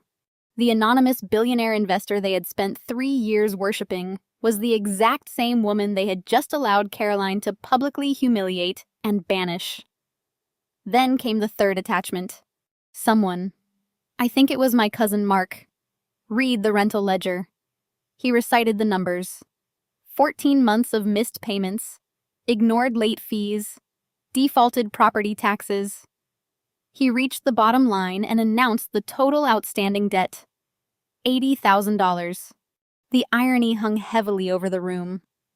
I could hear the shifting of chairs as people physically distanced themselves from my parents. Harrison tried to speak, but his words stumbled over each other. He attempted to explain that it was a temporary cash flow issue that was going to be handled once Jamal released his crypto dividends. The mention of Jamal only ignited a new wave of outrage. The relatives who had invested in Jamal's fraudulent fund began shouting. They demanded to know where their retirement money had gone. But the absolute peak of the audio broadcast came when Uncle David opened the final attachment. He raised his voice over the escalating chaos, demanding silence. The room quieted down, gripped by the morbid fascination of a car crash. Uncle David began to read the King County Sheriff eviction notice word for word. He read the formal legal header. He read the specific statute citing severe financial delinquency and breach of lease. He read the mandate authorizing law enforcement to physically remove the tenants and all their belongings from the premises. He read the final devastating ultimatum: 72 hours to vacate the property, or face forcible removal and property seizure. The reaction was explosive. Caroline let out a sound that was half shriek and half sob. It was the sound of a woman watching her entire identity burn to ash. She realized that not only was she utterly bankrupt, but she was going to be homeless in exactly 3 days.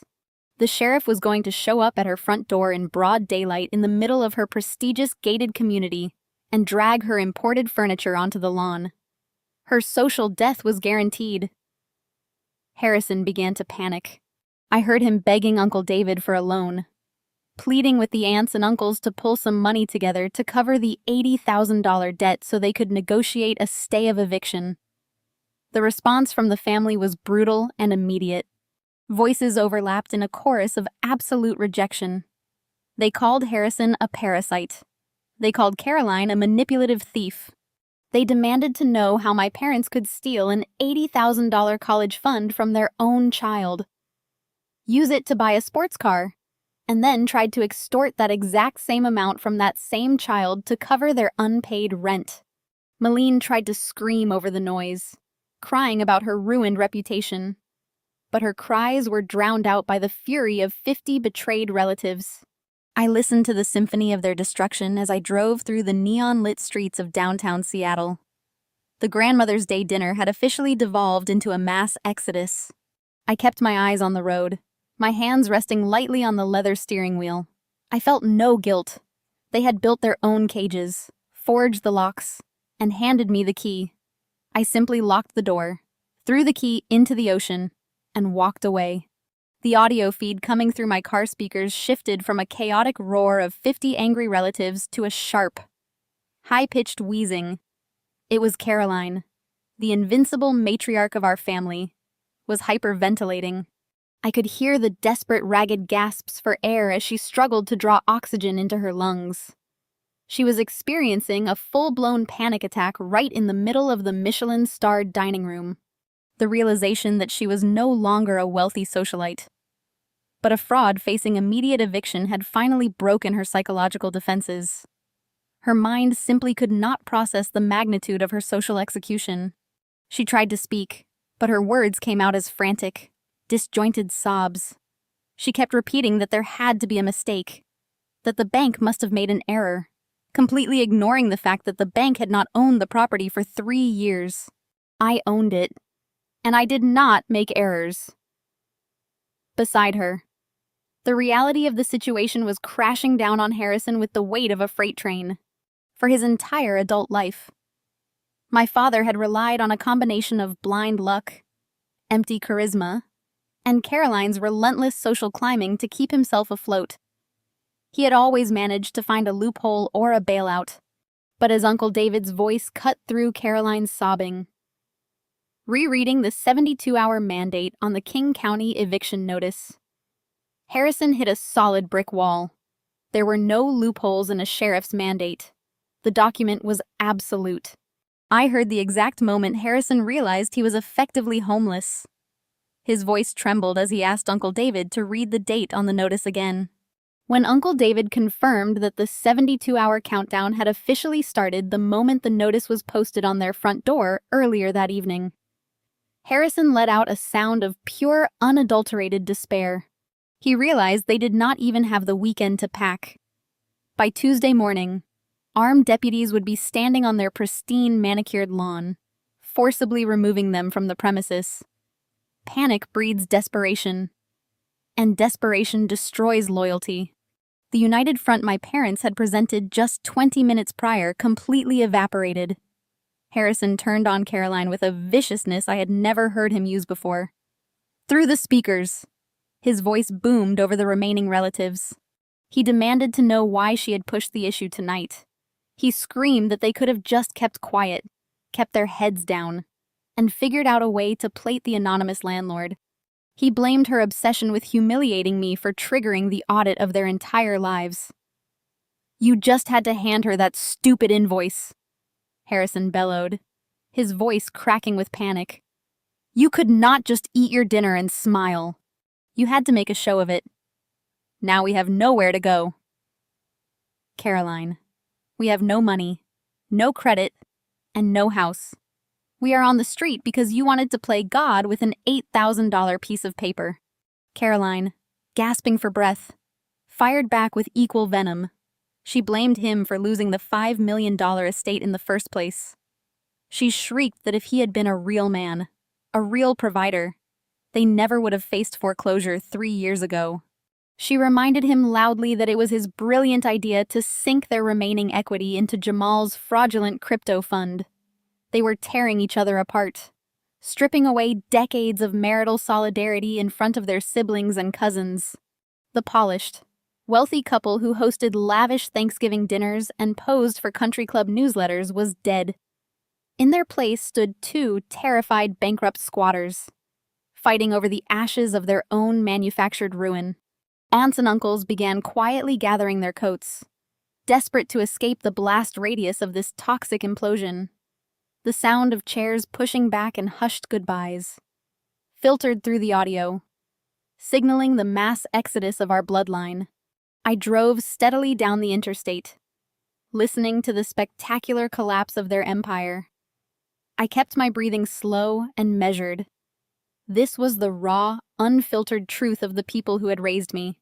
Without their money and their fabricated status, there was nothing left but bitterness and blame. They did not care about the betrayal of stealing my college fund. They did not care about the emotional damage they had inflicted on me for a decade. They only cared about their impending loss of shelter and the absolute destruction of their public image. I signaled and took the exit toward my downtown neighborhood. The street lights washed over the hood of my car, illuminating the path forward. I felt an incredible sense of clarity. Every decision I had made, every long night I had spent building my software company, every ounce of restraint I had exercised while they mocked my career. It had all culminated in this perfectly executed symphony of consequences. The 72-hour window was a brilliant legal mechanism. I had consulted extensively with my corporate attorneys to ensure the timing was flawless. By serving the notice on a Friday evening, I effectively paralyzed their ability to mount any kind of immediate legal defense. The courts were closed for the weekend. The banks were closed. Their usual avenues for securing emergency bridge loans or filing frivolous appeals were completely inaccessible until Monday morning. And by Monday morning, they would only have 24 hours left before the sheriff arrived. They were trapped in a logistical nightmare of their own making.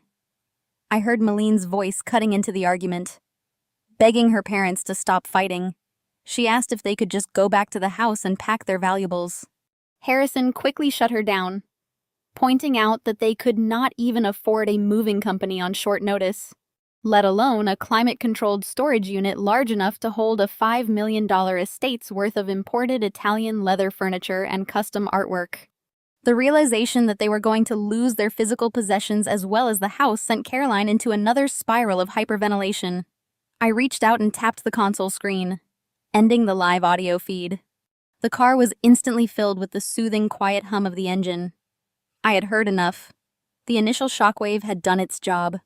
The reality of their homelessness was firmly established in their minds, and the family had witnessed their unmasking. Tomorrow would bring a new phase of desperation. But tonight belonged entirely to me. I pulled into the secure underground parking garage of my luxury high-rise building, the heavy steel gates closing behind me, sealing out the chaos of the world they were currently drowning in. The elevator doors slid open, granting me direct access to my top-floor penthouse. I stepped out of the private vestibule and into the expansive open-concept living area. Floor-to-ceiling windows offered a panoramic view of the Seattle skyline, the city lights reflecting off the dark waters of Puget Sound. The environment was a stark contrast to the chaotic battlefield I had just left behind. There was no screaming here. There was only the quiet, efficient hum of the climate control system and the satisfying weight of total victory. I walked over to the marble kitchen island, poured myself a glass of iced water, and placed my laptop on the counter. The screen illuminated instantly. I had expected the night to conclude with my parents realizing their impending homelessness. I had underestimated the sheer desperate arrogance of my brother-in-law. The email client showed a massive influx of activity on the original chain, while Caroline and Harrison were busy tearing each other apart in the middle of the restaurant. Jamal had apparently found a quiet corner to mount a digital counter-offensive. He had replied to all 50 recipients with a lengthy jargon, heavy manifesto designed to discredit me and stop the hemorrhaging of his investor capital. I clicked on his message, reading the desperate lies he was trying to feed our terrified relatives. Jamal wrote that my entire email was a sophisticated cyber attack. He claimed that I was a bitter, disgruntled hacker who had fabricated the legal documents using artificial intelligence. He told the family that Phoenix Holdings, LLC, was actually a subsidiary corporate entity that he had established through his cryptocurrency fund to manage the family estate. He promised the aunts and uncles that their retirement investments were completely secure, locked safely in cold storage wallets offshore. He insisted that the eviction notice was a childish prank and urged everyone to remain calm, while he contacted his legal team to file a restraining order against me. He ended his pathetic message by stating he possessed the true collateral deeds proving his ownership of the property. It was a bold, incredibly stupid move. Jamal was banking on the fact that our older relatives did not understand corporate law or blockchain technology. He was trying to blind them with financial buzzwords, hoping they would trust the man in the tailored suit over the daughter who wore casual clothes to family gatherings. He wanted to play a game of digital chicken. He had absolutely no idea he was driving a golf cart into a tank. I did not feel a single ounce of panic. I set my water glass down and cracked my knuckles. If Jamal wanted to discuss collateral and corporate structure in front of the entire family, I was more than happy to oblige. I navigated to my secure server, bypassing the basic firewalls and entering the heavily encrypted directory where I stored the forensic accounting data I had compiled on his fraudulent fund. I opened the first file. It was a scanned copy of a commercial loan origination document from an unregulated offshore shadow bank. 3 months ago, when Jamal lost his initial liquidity pool in a disastrous margin trade, he became desperate for cash to keep his Ponzi scheme afloat. He needed a massive injection of capital to pay off his early investors and keep the illusion alive, to secure that loan. He needed collateral. He used the $5 million estate my parents lived in. The problem was Jamal did not own the estate. I did. But Jamal had forged the property deed, completely falsifying the county clerk's stamps and forging Harrison's signature as a guarantor. He submitted these fabricated documents across state lines to secure a $5 million wire transfer. It was a textbook definition of federal wire fraud and aggravated identity theft. I downloaded the forged loan application highlighting the fake signatures and the fraudulent collateral claims in bright yellow. Then I opened my blockchain analysis software. Jamal loved to brag about the anonymity of cryptocurrency, completely ignoring the fact that blockchain ledgers are permanent public records. You just need to know how to read the data. I had spent a weekend mapping his entire financial network. I exported a highly detailed, incredibly clear flowchart. It tracked the movement of funds from the moment the aunts and uncles wired their retirement savings into his primary account. The chart showed the money bypassing any legitimate investment vehicles. Instead, the red arrows traced the funds flowing directly into a series of shell wallets. From those shell wallets, the money was converted back into fiat currency and deposited straight into Maline's personal checking accounts to fund her fake influencer lifestyle. Other arrows pointed to luxury car dealerships, high-end jewelry stores, and the exact merchant account where Jamal had purchased the Birkin bag earlier that day. I drafted my response directly in the main email thread. I did not use capital letters or exclamation points. The cold, hard data did not need emotional formatting. I wrote to Jamal and the family. Jamal claims to own the estate as collateral. Attached is the fraudulent loan application Jamal submitted to an offshore bank 90 days ago. He forged Harrison's signature and falsified a county deed to secure $5 million in illegal margin loans using a property he does not own. This constitutes federal wire fraud and aggravated identity theft. I paused, ensuring the rhythm was clinical and absolute. I added the next paragraph. Jamal claims your investments are safe in cold storage. Attached is a certified forensic blockchain audit. It traces every single dollar invested by this family. Your retirement funds were never invested. They were routed directly into Maline's personal checking accounts and used to purchase luxury goods, including the handbag gifted today. This is the definition of a Ponzi scheme. All digital evidence has been timestamped and preserved. I attached the forged loan documents and the devastating blockchain flowchart. Jamal thought he could bluff his way out of a financial massacre using big words and a fake smile. He had just forced my hand, requiring me to drop the exact evidence that would guarantee he spent the next 20 years in a federal penitentiary. I moved my cursor over the send button. The penthouse was completely silent, isolated from the noise of the city far below. I pressed the trackpad. The attachments loaded swiftly and the message vanished from my screen, deploying the final lethal strike directly into the inbox of every single family member who had ever trusted him. Within seconds of the email landing, the digital landscape completely shifted. My phone began to vibrate violently on the marble counter, but it was not Jamal responding. The counterattack had utterly failed. I had dropped the nuclear option, exposing the wire fraud and the forged collateral evidence in a way that left absolutely no room for interpretation. The family was no longer confused. They were no longer waiting for Harrison to take control or for Caroline to explain the situation away.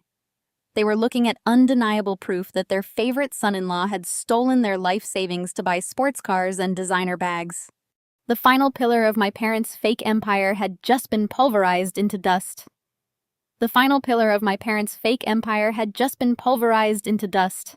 I sat at my kitchen island watching the screen of my laptop as the digital shockwave ripped through the family hierarchy. For a full 60 seconds. My inbox was entirely still. It was the digital equivalent of a bomb sucking all the oxygen out of a room before the blast. Then the floodgates opened. My screen became a cascading waterfall of frantic replies. All capital letters and furious demands for answers. Uncle David was the first to hit reply all. His message was brief, brutal, and entirely stripped of his usual polite demeanor. He wrote that he was calling the federal authorities the moment he stepped out of the restaurant. He attached a screenshot of his own bank records showing a $200,000 transfer to Jamal's fund from his retirement savings. He demanded that Jamal and Harrison explain themselves immediately or face criminal charges. Within seconds, Aunt Beatrice chimed in. She replied to the entire thread, stating that she and her husband were leaving the dinner right now and that they would be speaking to their attorneys in the morning. She explicitly called Caroline a monster for facilitating a scam that targeted her own blood relatives. I picked up my phone and opened the massive family group chat that Caroline had meticulously curated for years. She used it exclusively to post heavily filtered photos of her country club lunches and Maline's fake influencer brand deals. I watched the screen as the systemic dismantling of her social circle happened in real time. The green text bubbles, usually filled with heart emojis and forced compliments, were replaced by stark automated system notifications. Uncle David has left the group. Aunt Beatrice has left the group. Cousin Michael has left the group. The notifications began scrolling down my screen faster than I could read them. It was a digital stampede.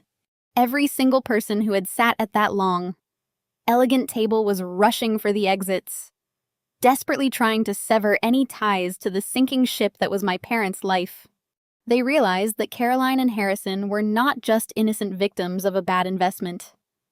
The forged collateral documents proved that my parents had actively participated in Jamal's fraud to maintain their own lavish lifestyle. They had sacrificed the entire family's financial security to keep their leased mansion and their imported luxury cars. I imagined the physical scene playing out in the Michelin-starred dining room. I pictured 50 people abruptly standing up from their half-eaten truffle duck and expensive wine. I envisioned the scraping of heavy wooden chairs, the frantic collecting of coats, and the absolute refusal to look Caroline or Harrison in the eye. They were fleeing the restaurant, abandoning the Mother's Day celebration in a wave of profound disgust.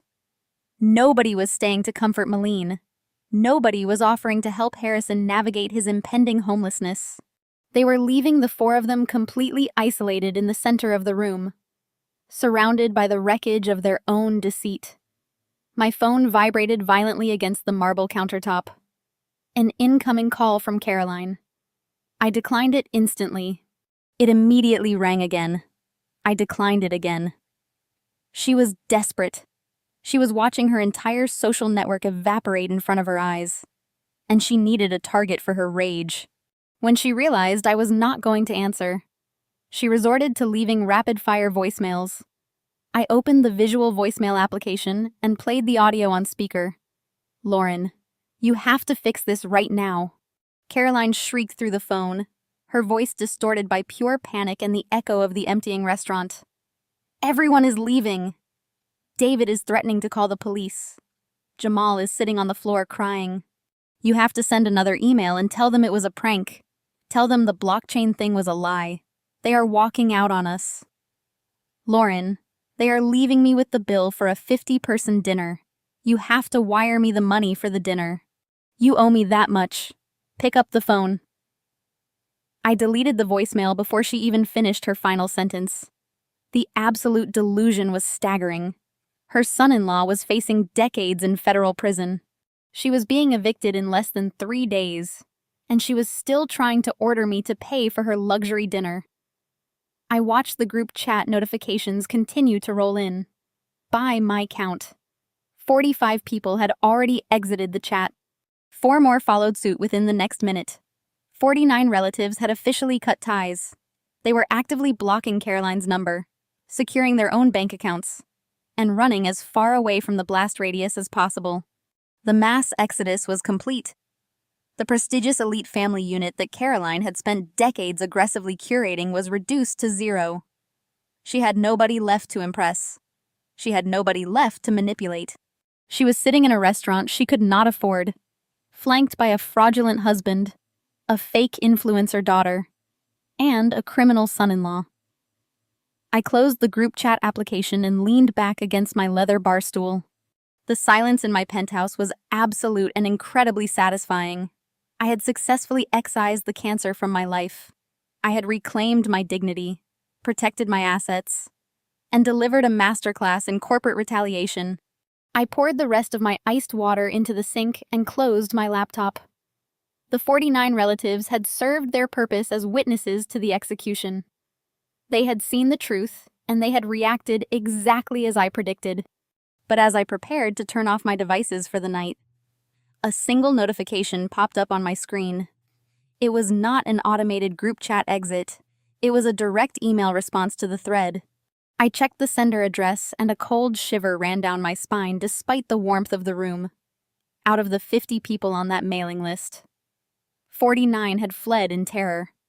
The 50th relative had not run away. The 50th relative was Grandma Constance, and she was the one person in this entire bloodline who was infinitely more ruthless than I could ever hope to be.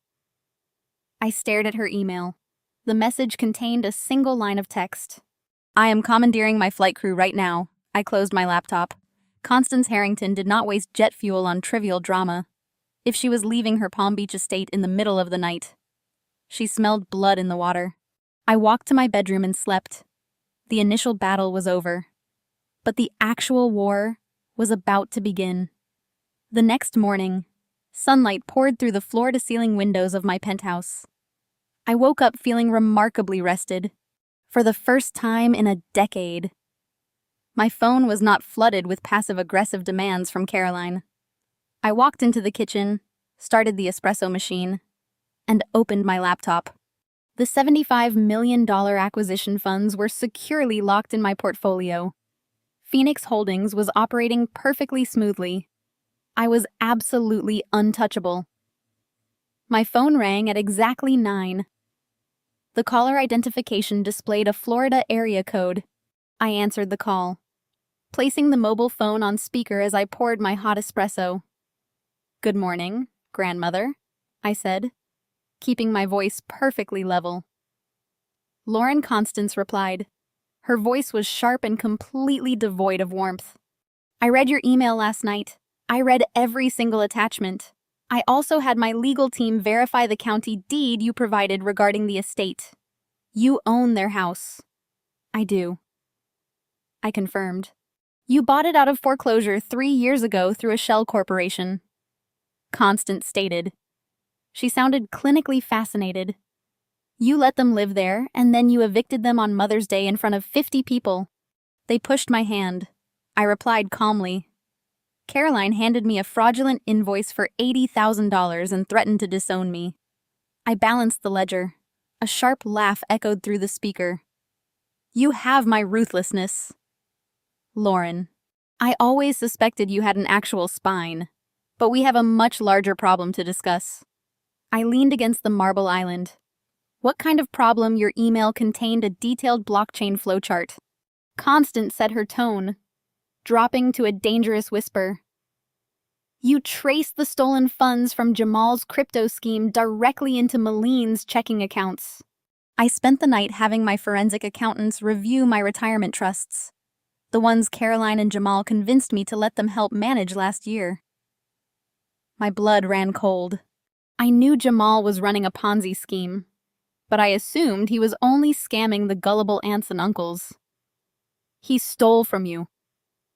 $2 million, Constance said. The words hit the air like falling anvils. They liquidated a high-yield municipal bond portfolio and funneled the cash through 3 offshore entities. They thought I would not notice because the trust generates massive quarterly returns. They thought I was just a senile old woman playing golf in Florida. "What are you going to do?" I asked. "I am landing at the Boeing field in exactly 2 hours, Constance announced. "I have my chief legal counsel traveling with me." I instructed my assistant to summon Caroline Harrison, Maline, and Jamal to the downtown offices of my Seattle legal firm at 100 this afternoon. I told them we are having an emergency family meeting to deal with your insubordination. They think I am coming to save them from your eviction notice. And you want me there, I guessed. "I want you sitting right next to me," Constance commanded. "You cracked the armor, Lauren. Now I am going to completely level the building. Bring the blockchain data. I will see you at 1.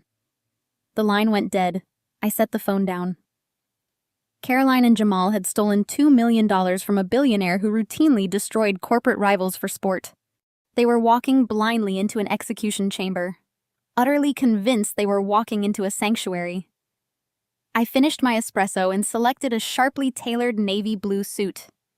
This was not a family gathering anymore. This was a corporate tribunal. I gathered my secure laptop and headed down to the parking garage. The drive to the downtown legal district took less than 15 minutes. I handed my keys to the valet and rode the private elevator up to the 40th floor. The receptionist immediately guided me into a massive glass-walled conference room. Constance was already there, at 82 years old. She was a terrifying force of nature. She wore an immaculate tailored white pants suit. She sat at the head of the dark mahogany table, flanked by 2 stone-faced corporate attorneys. She did not stand when I walked in. She simply pointed to the empty leather chair directly to her right. "Sit," she ordered. "Have you verified the data? I opened my laptop and connected to the screen projector on the wall. The data is flawless. Grandmother, every dollar is tracked." "Good," Constance replied, her eyes narrowing toward the heavy oak doors of the conference room. "My assistant just notified me. The rats have entered the building. Right on cue." The double doors swung open. Caroline burst into the room, her eyes red and puffy, her designer clothes looking slightly rumpled from her sleepless night of panic. Harrison followed closely behind her, looking like a man marching to the gallows. Maline and Jamal brought up the rear. Jamal was sweating profusely, his hands trembling as he clutched a leather briefcase. They froze the second they saw me sitting calmly next to the billionaire matriarch. Mother Caroline gasped, ignoring me entirely and rushing toward Constance. "Thank God you are here. Lauren has lost her mind. She hacked Jamal's business. She forged eviction documents. She is trying to throw us out on the street. You have to stop her."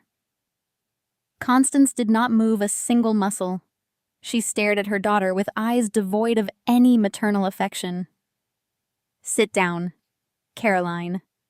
Constance commanded, her voice slicing through the room like a razor. "All four of you, sit down right this instant. We are going to conduct a comprehensive financial review." Caroline hesitated, deeply confused by the freezing reception. She slowly pulled out a leather chair directly opposite me, pulling Harrison down next to her. Malene and Jamal sat at the far end of the long table, looking incredibly small and terrified in the massive corporate setting. The trap was perfectly sprung.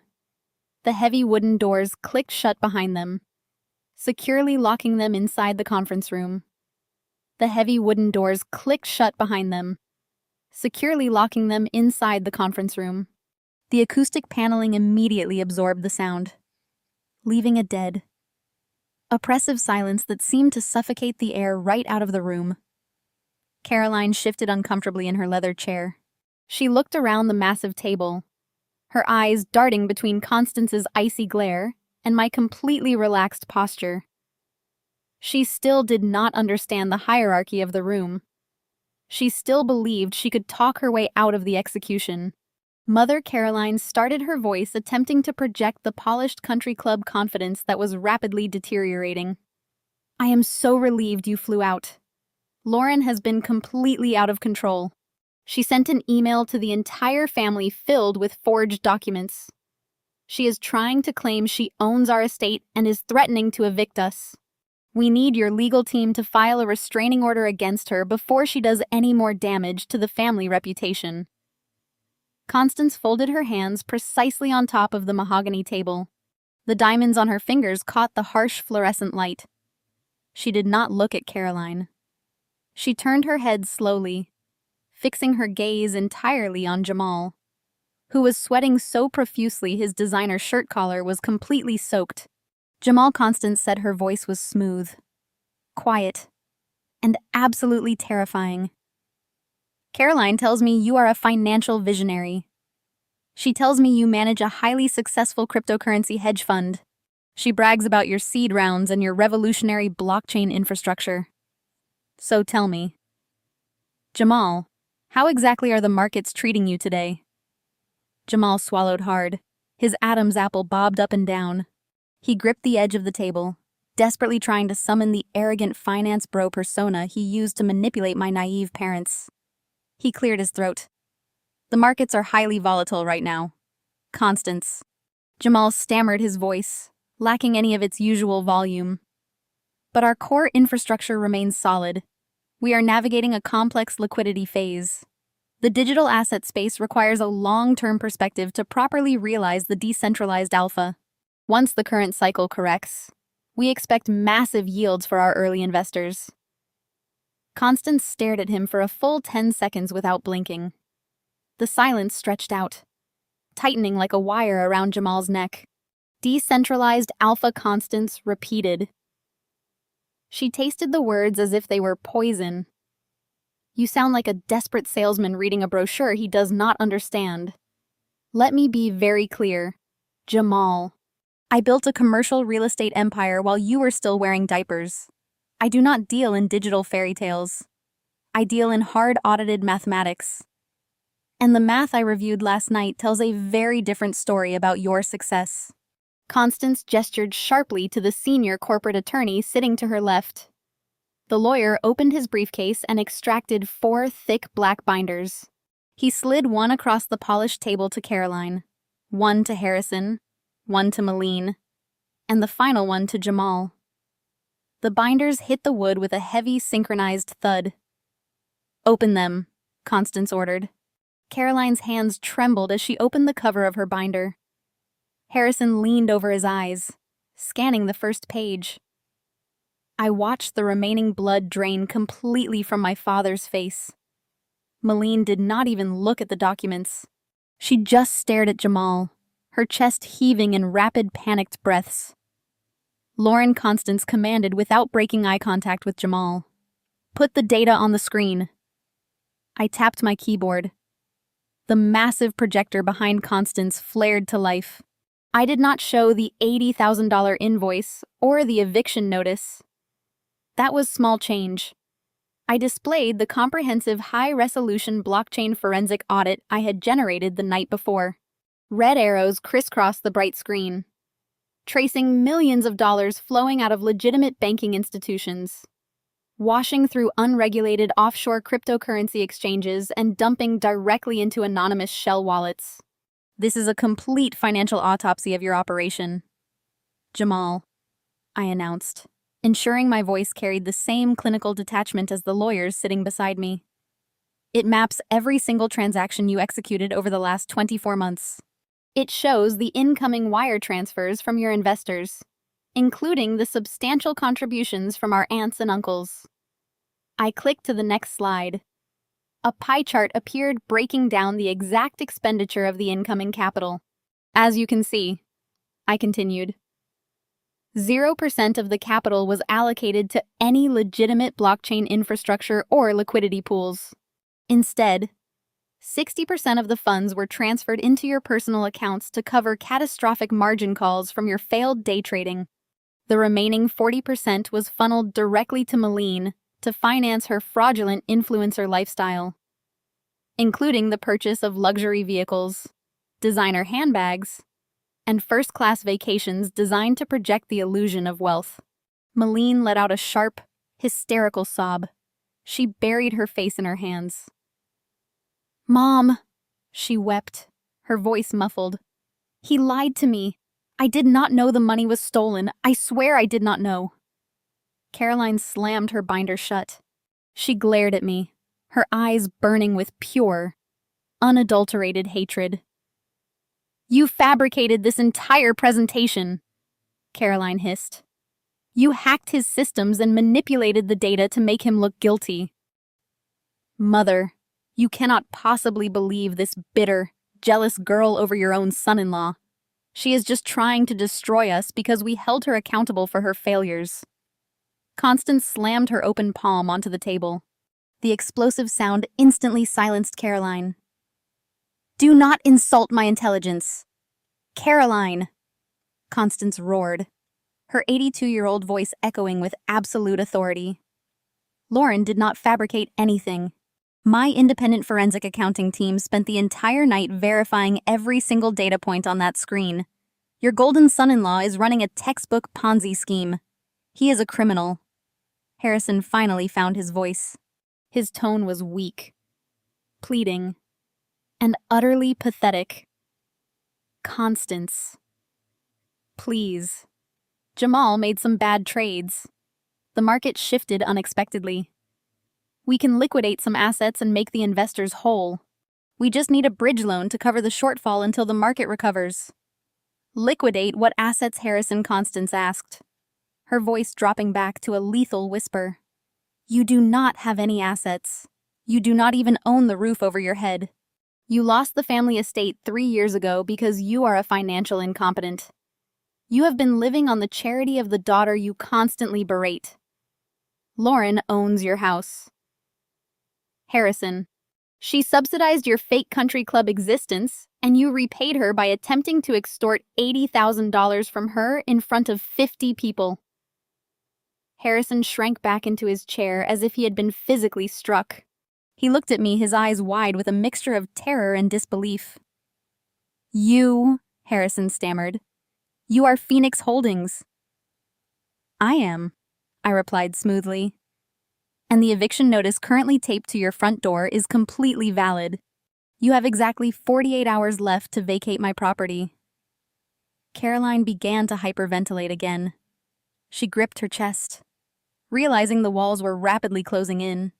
The protective bubble of her mother's wealth was not going to save her. Constance was not here to bail them out. She was here to preside over their execution. "Mother, please," Caroline begged, tears streaming down her face. We have nothing. We will be on the street. You have to help us. You cannot let your own daughter become homeless. We will do anything you want. Just pay Lauren the $80,000 we owe her in rent and help Jamal fix his fund. We are family.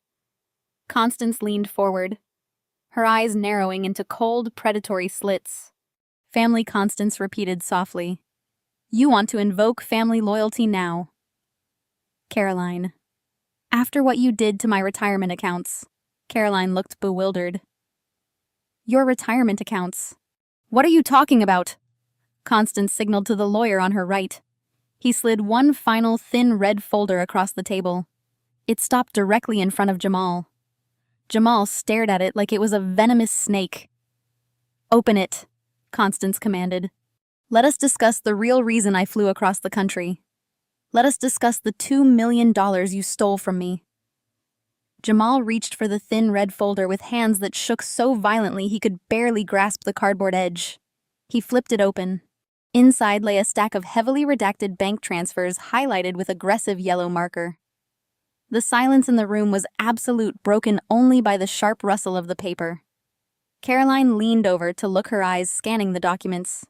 The manufactured confusion on her face immediately morphed into genuine, unadulterated terror. Let us review the timeline, Constance said, her voice echoing off the glass walls. 14 months ago. Caroline, you came to me crying. You claimed Harrison was making poor investments, and you needed a secure, high-yield vehicle to protect a fraction of your inheritance early. You begged me to let your brilliant son-in-law manage a minor municipal bond portfolio. $2 million, a drop in the bucket of my total estate, but a test to see if Jamal was truly the visionary you claimed he was. Mother, I thought he was investing it. Caroline blurted out, her voice shrill. I did not know what he was doing with the money. I trusted him. He told me the returns were compounding. Constance slammed her hand onto the table, the sharp crack silencing Caroline instantly. Do not lie to me, she roared. You did not just trust him. You actively facilitated the theft. You held power of attorney for that specific sub-account. You authorized the liquidation of those bonds. Constance gestured to the senior attorney. He stood up and projected a new document onto the screen behind me. It was a joint authorization form bearing both Caroline and Jamal's signatures. Lauren, Constance said, not taking her eyes off Caroline. Explain to your mother where her signature sent my money. I tapped my keyboard, bringing up the next slide in the forensic audit. The screen displayed a clear, undeniable flow of capital. On October 12th, I announced, keeping my tone entirely clinical. The $2 million bond portfolio was liquidated. The cash was transferred into an intermediary holding account managed by Jamal's cryptocurrency fund. However, the money never purchased a single digital asset. Instead, exactly 48 hours later, $1.5 million was wired directly into a private offshore account. I clicked to the next slide showing the ownership records for the offshore account. That account is registered to a shell corporation wholly owned by Caroline continued. Over the past 12 months, those stolen funds were systematically withdrawn to pay for your country club memberships, Maline's lavish anniversary party, and your extensive wardrobe upgrades. You did not just unknowingly sign over access. Mom, you took a massive cut of the stolen money to fund your fake lifestyle after you stopped paying rent on the house I owned. Harrison turned to his wife, his face a mask of absolute horror. You stole from your mother, Harrison whispered, his voice trembling. You told me the country club dues were being covered by a sponsorship deal. You told me Jamal was paying for Maline's anniversary out of his crypto dividends. You embezzled millions and spent it on clothes. Caroline shrank away from her husband. She looked frantically around the room, searching for an exit that did not exist. Harrison, you do not understand, she pleaded. We were drowning. Lauren was charging us rent we could not afford. The social season was starting. If I did not pay the club dues, we would have been expelled. I had to maintain our image.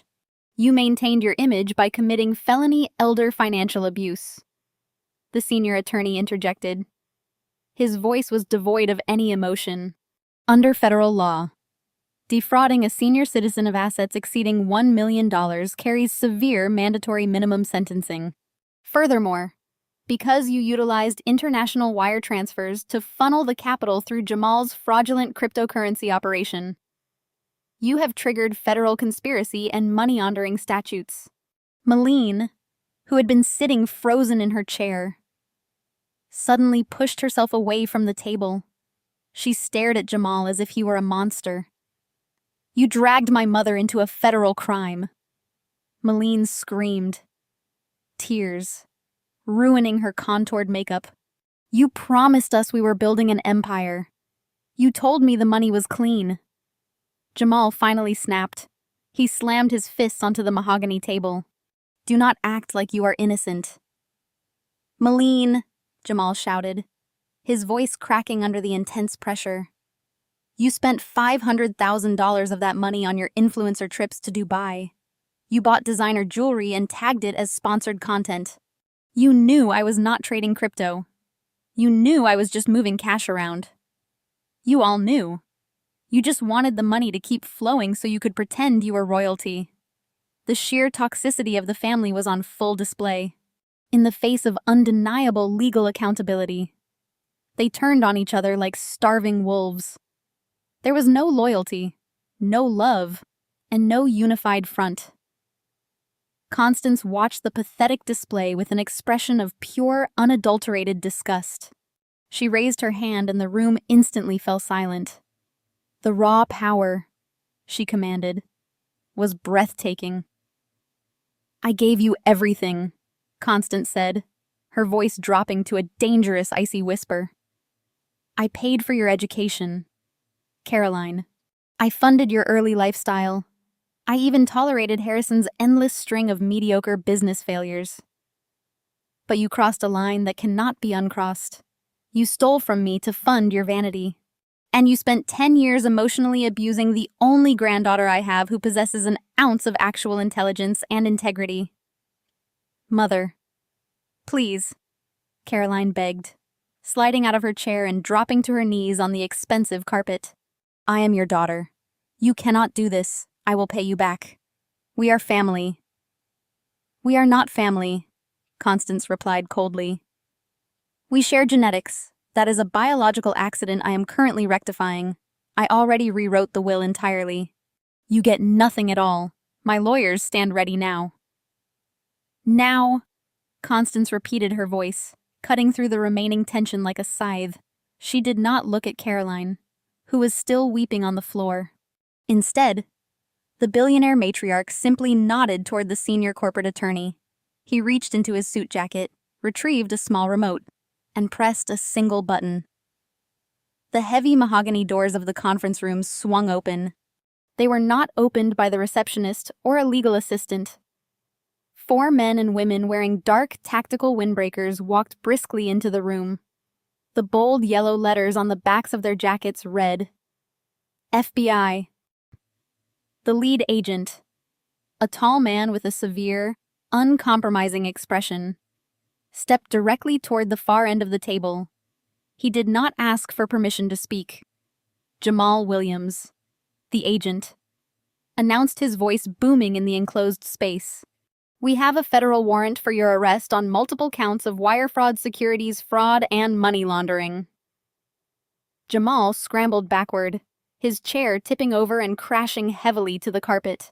He held his hands up in a frantic defensive gesture, the arrogant facade completely disintegrating. Wait, there is a massive misunderstanding here. I am managing a legitimate digital asset portfolio. I have the seed round paperwork right here in my briefcase. I can show you the blockchain ledger. The agent did not humor the desperate lie. Turn around and place your hands behind your back. Mr. Williams. The Securities and Exchange Commission, along with the Federal Bureau of Investigation, has already seized your physical servers. We have fully documented the illegal transfer of stolen investor capital into your offshore shell accounts. Two agents stepped forward, instantly, grabbing Jamal by the arms and spinning him around forcefully. The sharp metallic click of handcuffs echoed across the silent room. Jamal's custom suit wrinkled awkwardly as his arms were pinned tightly behind his back. The untouchable crypto bro who had mocked my career just 24 hours ago was now weeping openly, begging Harrison to call a defense attorney. Harrison did not move a single muscle. He was completely paralyzed, staring at the federal agents as if they were ghosts. His own complicity in funding the fraud weighed heavily on his frozen posture. Madeline backed against the glass wall of the conference room, pressing her hands tightly over her mouth. She watched her husband being read his Miranda rights in real time. But the federal execution was not finished. A female agent stepped toward Malene, pulling a thick manila folder from her tactical bag. "Malene Williams," the agent stated clinically. "You are not currently under arrest, but you are a primary person of interest in this ongoing federal investigation. As of 10 o'clock this morning, a federal judge has authorized the immediate freezing of all your personal and business banking accounts." Malene gasped, her perfectly manicured hands dropping limply to her sides. "You cannot do that!" she shrieked. Panic, raising her voice to a frantic pitch. "I have major brand deals. I have vendor payments due tomorrow morning. I run a legitimate marketing agency. I need immediate access to my capital to maintain my payroll. Your agency is a fraudulent enterprise funded entirely by the proceeds of a massive Ponzi scheme." The agent countered, completely immune to Malene's manufactured distress. "We have tracked over $500,000 of stolen retirement funds routed directly into your accounts to purchase fake followers, fabricated engagement metrics, and luxury goods. The designer bag sitting on the table right now is considered evidence of money laundering. It will be confiscated before you leave this building today." Malene looked at the bright orange Birkin bag resting next to her shattered phone. The physical manifestation of her fake wealth was being seized as criminal evidence. She lunged toward Caroline, grabbing her mother by the shoulders and shaking her violently. "Mom, do something. Call your lawyers. Tell them I did not know anything about the crypto trading. Tell them Jamal lied to me. I will lose my verified status. My sponsors will drop my contracts by tonight. My entire life is over." Caroline, still crumpled on the floor, could only stare blankly at her favorite daughter. The matriarch, who had violently controlled every aspect of our family image, was utterly powerless. She had no money, no home, and no social standing left to leverage. She was completely broken, staring into the void of her own inevitable ruin. I sat quietly next to Constance, watching the facade of the golden child shatter into a million irreparable pieces. Malene had spent her entire adult life curating an illusion of effortless superiority. She had stolen my business plan to shortcut her way to success, bypassing the hard work, late nights, and relentless discipline required to actually build something sustainable. Now, the foundation of stolen money was completely gone. She was not a successful chief executive. She was not a wealthy influencer. She was the complicit wife of an indicted federal criminal facing catastrophic debt and potential prison time. Her entire identity had been deleted. Malene spun around, her desperate eyes, locking on to me. "Lauren, you have to help me," she begged, tears ruining her makeup. "You have $75 million. You can easily post Jamal's bail. You can hire us a top-tier defense team. We are sisters. Lauren, you cannot let me go down for this. I did not write the fraudulent code. I just spent the money." I leaned forward, resting my elbows deliberately on the mahogany table. I looked at the sister who had happily participated in my public humiliation just yesterday. "Malene," I said, my voice steady and devoid of pity. "Yesterday you sat at a Michelin-starred restaurant and laughed while Mom handed me an invoice for being a failure. You wore diamonds bought with Grandma Constance's stolen retirement funds. I am not posting bail for the man who defrauded our family. And I am certainly not funding the legal defense of a fake influencer who stole my intellectual property. You will face the absolute consequences of your actions completely on your own today. The federal agents did not linger. They hauled Jamal to his feet, his designer shoes scuffing awkwardly as they marched him toward the heavy oak doors. Malene scrambled after them, her tear-streaked face a picture of absolute devastation. She was leaving behind the seized Birkin bag and the illusion of her entire life chasing a man destined for a federal penitentiary. The door swung shut, cutting off her frantic sobbing. Constance turned back to Caroline and Harrison. The billionaire matriarch had removed the infection from her family tree. She stood up. "You have entirely destroyed yourselves," Constance said. "My specialized legal team will immediately manage the aggressive recovery of my stolen funds. I will absolutely never speak to either of you again. Do not ever attempt to call my private numbers. You are completely excised from the Harrington legacy." Constance turned to me, offering a single approving nod, then walked out of the room, flanked by her two corporate attorneys. I closed my laptop, packed it into my leather bag, and stood up. I did not spare a single glance at the two pathetic figures remaining at the mahogany table. I walked straight out of the building, purposefully, leaving my parents to marinate in the absolute pathetic ruin of their own making. The sun rose bright and utterly freezing on Tuesday morning. At 8 o'clock, I sat in my armored black Audi parked discreetly across from the $5 million estate. I held a cup of black coffee, watching the quiet street. The neighborhood was a pristine sanctuary of old money and privilege. It was the perfect stage for a public execution, right on Schedule 3. Sheriff cruisers turned the corner. Their red and blue lights flashed aggressively, reflecting off the manicured lawns. The flashing lights were enough to shatter the tranquility. The cruisers pulled up in front of the estate. 4 uniformed deputies stepped out, their faces grim. They walked up the sweeping stone driveway. One deputy held a thick clipboard containing the court-authorized writ of restitution. I rolled down my tinted window just an inch, letting the crisp morning air into the cabin of my car. I wanted to hear every single detail. The lead deputy pounded heavily on the massive double front doors. The sound echoed down the quiet street. "Open up, King County Sheriff!" The deputy barked, his voice carrying maximum authority. "We are executing a court-ordered eviction. Vacate the premises immediately." The heavy wooden door cracked open. Harrison stood in the threshold, looking like a man who had aged 20 years. Behind him, the grand marble foyer was a disaster zone, without access to frozen bank accounts. My parents had been unable to hire a moving company. The floor was littered with cheap black trash bags and mismatched cardboard boxes overflowing with Caroline's designer clothes. "You have to give us more time," Harrison pleaded, holding his hands up defensively. "We are trying to pack. We just need one more day." "Your 72-hour notice expired at 6 o'clock this morning," the deputy stated coldly, stepping forward and forcing the door open wider. "You are trespassing on private property. Step outside right now or you will be arrested." Caroline appeared at the top of the grand sweeping staircase. She looked utterly unrecognizable. Her platinum hair was a chaotic mess and she clutched a jewelry box tightly to her chest. She shrieked as 2 deputies bypassed Harrison and entered the foyer. "Do not touch my things!" Caroline screamed, scrambling frantically down the marble stairs. "You do not understand who I am. I am a member of the Property Owners Association. You cannot do this to me." The deputies ignored her entirely.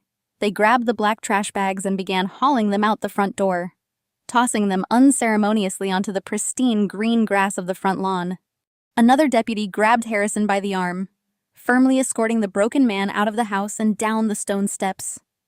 Caroline followed, weeping hysterically, clutching her jewelry box as if it were a life preserver. The spectacle was impossible to ignore. The flashing police lights had drawn the attention of the neighborhood. Several wealthy women, the same women Caroline regularly tried to impress, had stopped their morning walks. They stood on the sidewalks holding the leashes of their purebred dogs. staring at the humiliating scene. They watched in absolute silence as the deputies hauled Caroline's imported leather sofa out the front door and dumped it onto the driveway. Caroline spotted the women watching her. She tried to hide her face, completely crushed by the social mortification. She was no longer the elite hostess. She was a bankrupt squatter being thrown onto the street. Then Caroline turned her head and saw my black Audi parked across the street. She locked eyes with me through the partially rolled-down window. I did not look away. I took a slow sip of my coffee. The realization hit her.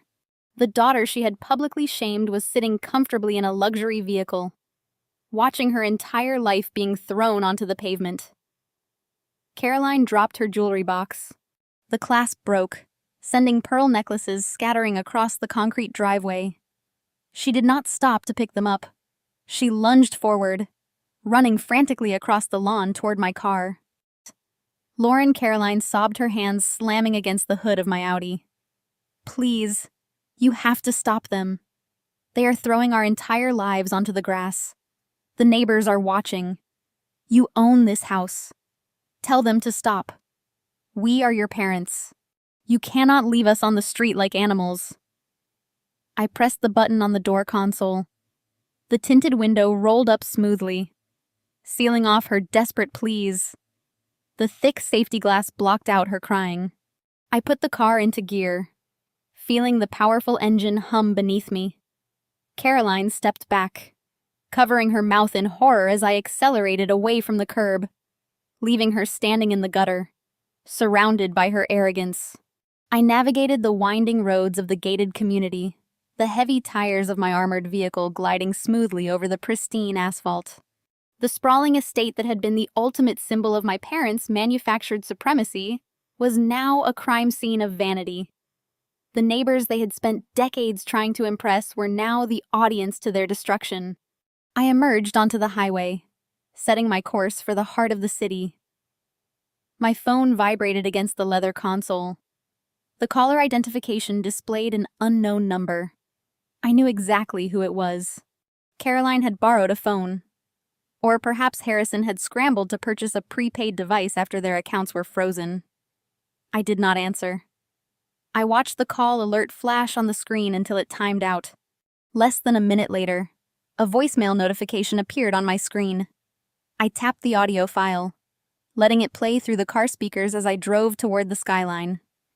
Harrison spoke first. His voice was completely stripped of the artificial authority he had weaponized against me. "Lauren, please." He sounded like a broken, desperate man standing on the edge of a cliff, looking down into the abyss. They locked the doors. "The deputies told us we cannot ever go back inside. We have $20 in cash." Caroline is sitting on the curb. She cannot stop shaking. We have no friends left to call. Everyone saw the email. Everyone saw the eviction. Please, Lauren, you made your point. You won. Just send a car for us. Book us a hotel. You have $75 million. You can spare a few thousand to keep your parents off the concrete. Caroline snatched the phone away from him. I heard the rustle of the receiver changing hands, the desperate scrambling of two people realizing they had run out of options. "Lauren," she sobbed, her voice raw and jagged. "I am sorry. I am sorry about the invoice. I am sorry about dropping you when you left school. I am sorry about all of it. Please do not leave us out here. We are your blood. You owe us." The audacity of that final sentence was the perfect closure I needed, even in the gutter of her own making, stripped of her house money and social standing. Caroline still believed I owed her something. She still viewed me as a resource to be exploited, an obligation rather than a daughter. I reached over and pressed the delete button on the dashboard screen. The audio cut off instantly. The silence that filled the cabin of my car was glorious. I did not feel a single drop of guilt. I felt the cold, hard satisfaction of a perfectly balanced equation. I pulled my car over to the shoulder of the highway. I executed a complete factory reset on my smartphone. I watched the screen go dark as it wiped the device clean. Then I pulled the physical subscriber identity module card out of the tray, snapped it cleanly in half, and dropped the pieces into the cup holder. I had an unlisted phone waiting in my penthouse for corporate contacts. The number my parents possessed was officially dead. I had severed the final digital thread connecting me to their toxic orbit. They could scream into the void for the rest of their lives, but I would never hear them again. I arrived at my luxury high-rise building and took the private elevator up to the top floor. The steel doors slid open to reveal my sanctuary. The penthouse was a sprawling expanse of glass steel and warm wood tones. It was designed for absolute tranquility. I walked straight past the modern kitchen, dropping my bag onto the marble island, and pushed open the heavy sliding doors leading to the wraparound balcony. The crisp, clean air of Seattle hit my face, carrying the faint metallic scent of the ocean and the sharp electric energy of the bustling metropolis below. I stepped up to the reinforced glass railing and looked down at the city. The towering skyscrapers cut through the gray clouds, standing as massive monuments to ambition, discipline, and relentless focus. I had built my empire from a cheap laptop on a thrift store couch, entirely fueled by the determination to prove that I was not the failure they claimed I was. Now I owned a significant piece of the skyline. I owned my business. I owned my peace of mind. And I owned the absolute certainty that nobody would ever treat me like a stepping stone again. The skyline stretched out endlessly, a visual representation of the limitless potential that now lay before me. The generational curse was broken. The people who were supposed to protect me had tried to destroy me. And in the process, they had forged me into a weapon they could not defeat. They had handed me an invoice for $80,000 because they believed my compliance was guaranteed. Instead, I handed them the absolute devastating reality of their own incompetence. I watched the sun begin to break through the overcast sky, casting a brilliant golden light across the dark waters of the Sound. I took a deep breath, filling my lungs with the clean, unburdened air. If you are watching this, and you are currently trapped in a family dynamic that constantly demands your submission, hear this. You do not owe your loyalty to people who view your boundaries as an insult. You do not owe your success to people who mocked your struggle. The blood in your veins does not obligate you to finance the delusions of toxic relatives. Your worth is not determined by their flawed accounting. Build your own empire in silence. Protect your peace with ruthless efficiency. And when they finally hand you the bill for their own failures, do not cry. Audit them. Thank you for listening to my story. Build your fortress. Defend your boundaries. And never apologize for surviving. The story of Lauren's ruthless dismantling of her toxic family's facade offers a profound lesson on the true nature of boundaries and self-worth. For years, she endured relentless emotional abuse, gaslighting, and severe financial exploitation from the very people who were fundamentally supposed to protect and nurture her. Society frequently dictates that blood ties demand absolute unconditional loyalty. But this narrative aggressively challenges that dangerous misconception. The core lesson here is absolute biology does not entitle anyone to your peace, your success, or your sanity. Lauren's ultimate triumph was not born out of a sudden emotional outburst of rage, but rather through meticulous, silent preparation. By focusing relentlessly on her education, building a formidable software business from the ground up, and quietly securing her own financial independence. She forged an impenetrable armor against their manipulation. Her wealth was not merely about material luxury. It served as the ultimate leverage to enforce real-world consequences. When her mother attempted to publicly humiliate and extort her with an exorbitant invoice, Lauren refused to crumble into the expected role of the obedient, broken victim. Instead, she audited them with cold, hard facts. She demonstrated brilliantly that when you detach emotionally from the need for toxic validation, you completely strip abusers of their only effective weapon, This narrative serves as a stark reminder that we are never obligated to finance the delusions of manipulative relatives, or to shrink ourselves simply to make their insecurities comfortable. Genuine healing often requires walking away, locking the door behind you, and refusing to apologize for surviving the wreckage. True liberation happens the exact moment you realize your inherent value is dictated by your own resilience, not by the flawed, self-serving accounting of those who failed you. Audit your own relationships today and mercilessly cut ties with anyone who treats your healthy boundaries as a personal insult.